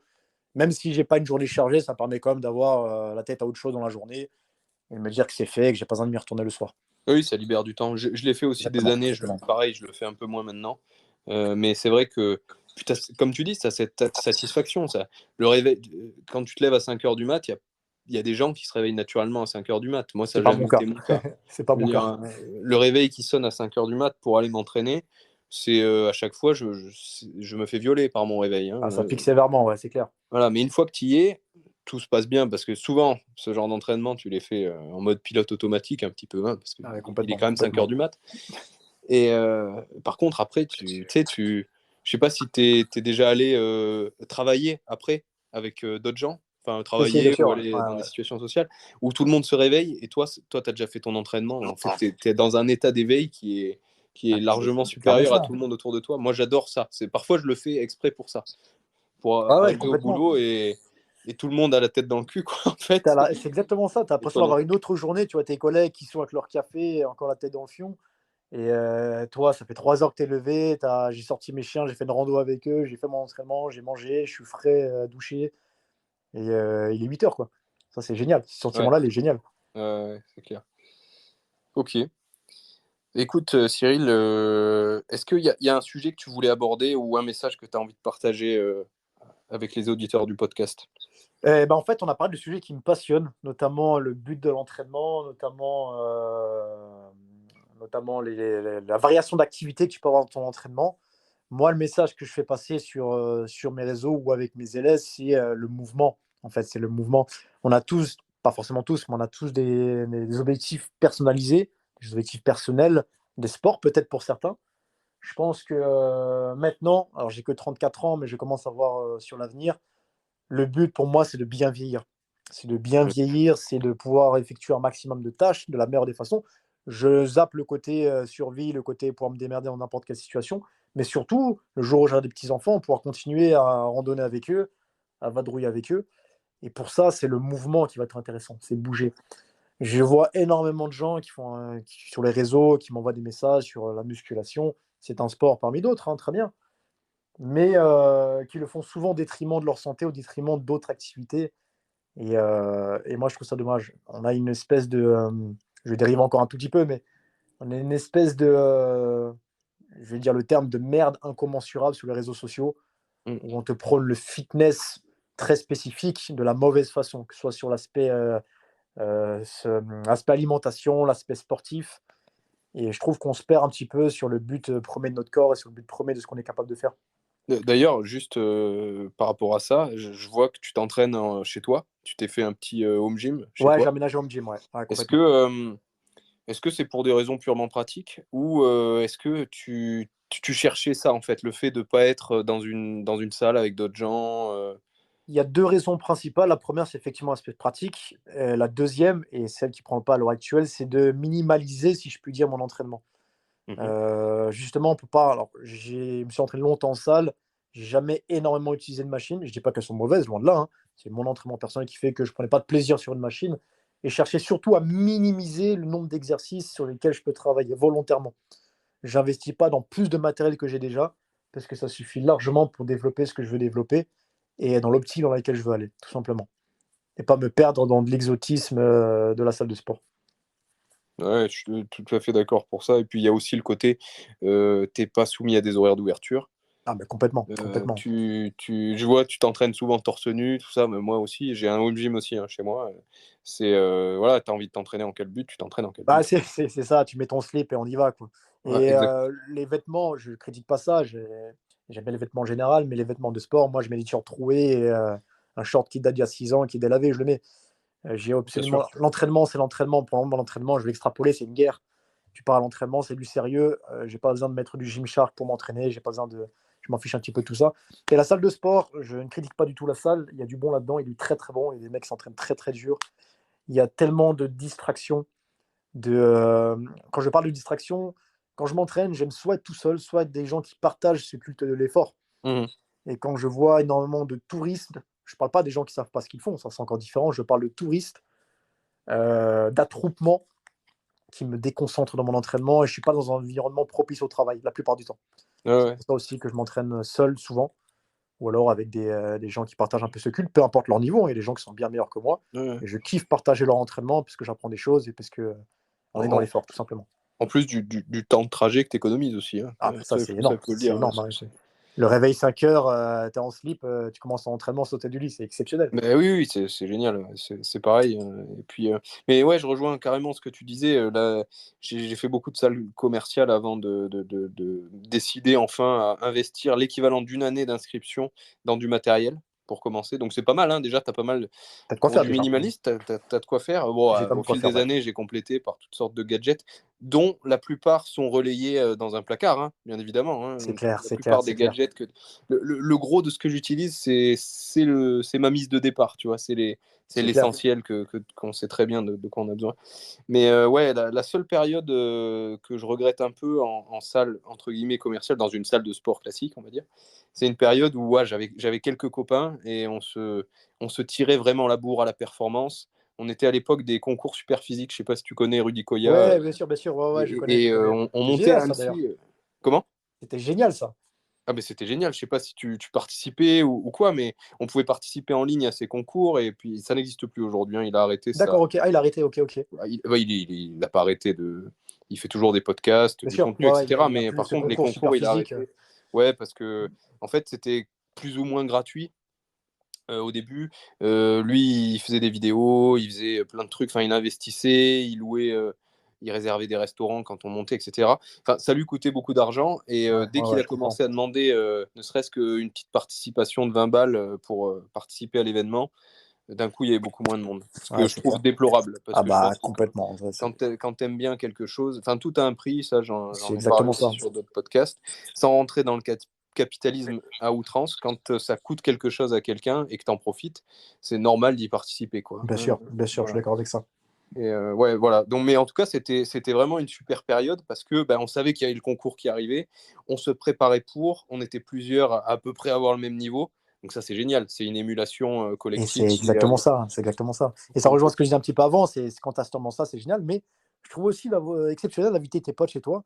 Tu fais une bouffe, on se fait un entraînement avant, on est tous comme des sacs dans le studio à torse-poil, à se tirer la bourre, et à balancer des cris d'animaux. Et ça, Et je trouve ouais, ça exceptionnel. Descendre dans la cuisine et se faire une bouffe, et je trouve ça exceptionnel aussi. Alors, c'est vrai que la salle, il y a cette ambiance-là, il y a cet environnement que je trouve aussi hyper intéressant. Mais je prends toujours autant de plaisir à inviter deux, trois potes à la maison et on se défonce entre nous avec une séance qui est archi pas logique. Mais voilà, c'est que du plaisir dans l'effort. Et oui, encore mais une fois, dans cet aspect mental, est-ce comme que c'est tu dis, optimal pour le physique? Non, c'est mais archi pas logique à chaque fois parce qu'en fait, bah ton non, home gym, c'est je pense, catastrophe. je vois sur tes vidéos, moi c'est un peu pareil. T'as pas non plus un espace fou. Ah non, c'est Si clair. tu veux faire un entraînement intelligent à deux dedans, ça marche pas quoi. Ça Tu marche vois pas, ce que ça je marche veux pas. dire. Et puis du coup, tu fous la bourre, tu pars sur une séance à la base, tu sais même pas ce que tu vas faire avec eux. Bon, on part sur les squats, on commence à taper des max en squat parce qu'on est trois. C'est n'importe Exactement. quoi. C'est Ouais. n'importe quoi, mais il y a un moment qui est exceptionnel. C'est exceptionnel. Pareil, bah là on arrive à la période de Noël. Je sais que je vais aller chez mes parents. Mon père a aussi un petit home gym que mon frère a utilisé pendant Ok. des années, et moi aussi plus jeune. Ça m'a ouvert la voie un petit peu, hein, parce que à chaque fois que j'allais en vacances, je m'entraînais tout seul dans la cave de C'est mon clair, père. c'est clair. Et j'adorais ça. Donc, Là, il y a une ambiance pour ça que particulière aussi. Ouais. voilà. Et je sais que pendant les fêtes, je retrouve mon petit frère à qui je fais un petit coucou, il nous écoute aussi. Et pareil, ben, on se fait des max à la con. Enfin, voilà, on se fait une séance dégueulasse où on brûle énormément de calories, mais avec tout C'est ce qu'on clair. bouffe, ça rentre dans le plan.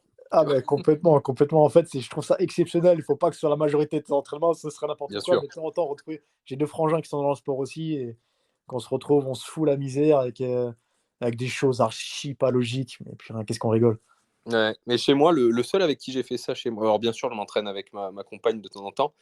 Heureusement, elle fait pas beaucoup de muscu parce que à chaque fois qu'on s'entraîne tous les deux, bah, ça prend 3 heures si on veut que ce soit intelligent. Ou alors bah, c'est une séance à l'arrache, il n'y en a qu'un des deux qui s'entraîne vraiment. Et sinon, c'est Thomas. J'avais fait une séance presque intelligente avec Thomas, mon invité numéro 9, je crois, dont on a Ouais, parlé tout à l'heure en ouais, off. ouais. Thomas Saidi, qui était venu une fois chez moi. On avait fait une petite séance. Je l'avais bien fatigué. Et je lui fais un coucou aussi. Autour de terme, tu l'avais tué, quoi. Ouais, voilà. Employons Et les puis, termes. ouais, j'avais même sorti le sac de frappe. Il voulait apprendre un petit peu quelques techniques. Ok. Et je me rappelle que je lui avais montré une guillotine aussi parce qu'il connaissait pas du tout le truc. J'ai montré une Et, guillotine. et puis je me rappellerai encore toujours de sa tête. Il me dit, mais c'est hardcore votre truc là. C'est clair. Voilà, donc gros bisous à Thomas.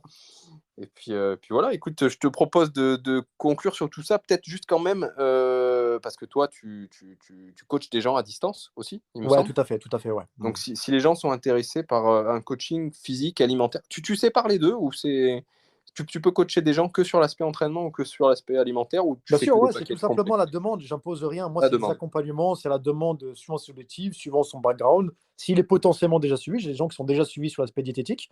Dans ce Mhm. cas, je ne mets absolument pas la main dessus. Par contre, je gère l'aspect entraînement. Le seul truc que je ne fais pas, c'est que l'aspect diététique. Il y aura forcément la partie entraînement avec. D'accord, ouais, tu fais pas que du suivi Non, diététique. je ne fais pas que du suivi alimentaire, non. D'accord. Donc, si les personnes veulent te joindre sur ton compte Instagram, on mettra le lien vers ton compte Instagram. Tu as un Ouais. site internet peut-être ou un autre moyen de te joindre que tu Il y a voudrais qu'on directement sur partage? Instagram, sur ma bio, il y a 3 liens. Il y en a un pour prendre un rendez-vous directement avec moi par téléphone. Tout est Mhm. automatique sur le calendrier. Tu peux me contacter directement en message privé. Sinon, il y a WhatsApp. Il y a directement les prises de contact dessus. D'accord. Bah écoute, on mettra le lien vers ta page Instagram. On mettra aussi le lien contact dont tu viens de me parler Ouais, directement dans la bio de l'épisode pour les personnes qui n'auraient pas Instagram. super. On fait comme ça. Et puis voilà, n'hésitez pas à contacter Cyril pour ça. Je pense que ceux qui ont écouté jusque-là sont convaincus de ta compétence, j'espère en tout cas. Et bah, j'espère que tu pourras avoir un petit peu quelques clients en plus grâce à ça. Ce Eh serait ben, génial. ils seront les bienvenus. Ne serait-ce que pour cet appel-là, ils n'engagent rien. On fait juste un état des lieux de où ils en sont. On peut travailler ensemble déjà pour voir comment ça se passe sur un mois. Et s'ils sont convaincus, on continue sur des choses un petit peu plus longues. D'accord. Ouais, ouais, tu proposes un appel, un état des lieux gratuit pour. Bien sûr, bien sûr. Il n'y Ouais. a aucun engagement sur cet appel-là. C'est vraiment on fait l'état du lieu. Ça permet aussi d'apprendre à se connaître, de voir un petit peu comment je travaille, leur présenter ma méthode.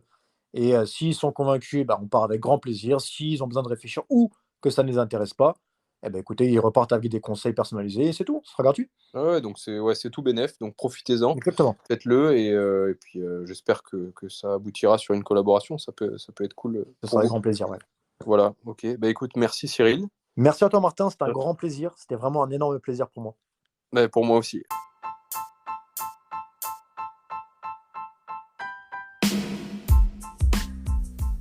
Si vous êtes encore là, c'est que vous avez apprécié l'épisode. Alors avant tout, rendez-vous sur la page Instagram de l'invité que vous trouverez en description de cet épisode. Envoyez-lui un petit message pour lui dire que vous avez apprécié. Laissez-nous des commentaires sur les plateformes où ça se voit, comme Apple ou YouTube, c'est très important. Ça permet de donner envie à d'autres de nous découvrir. Tous les liens sont en description et moi je vous dis à la prochaine. Salut!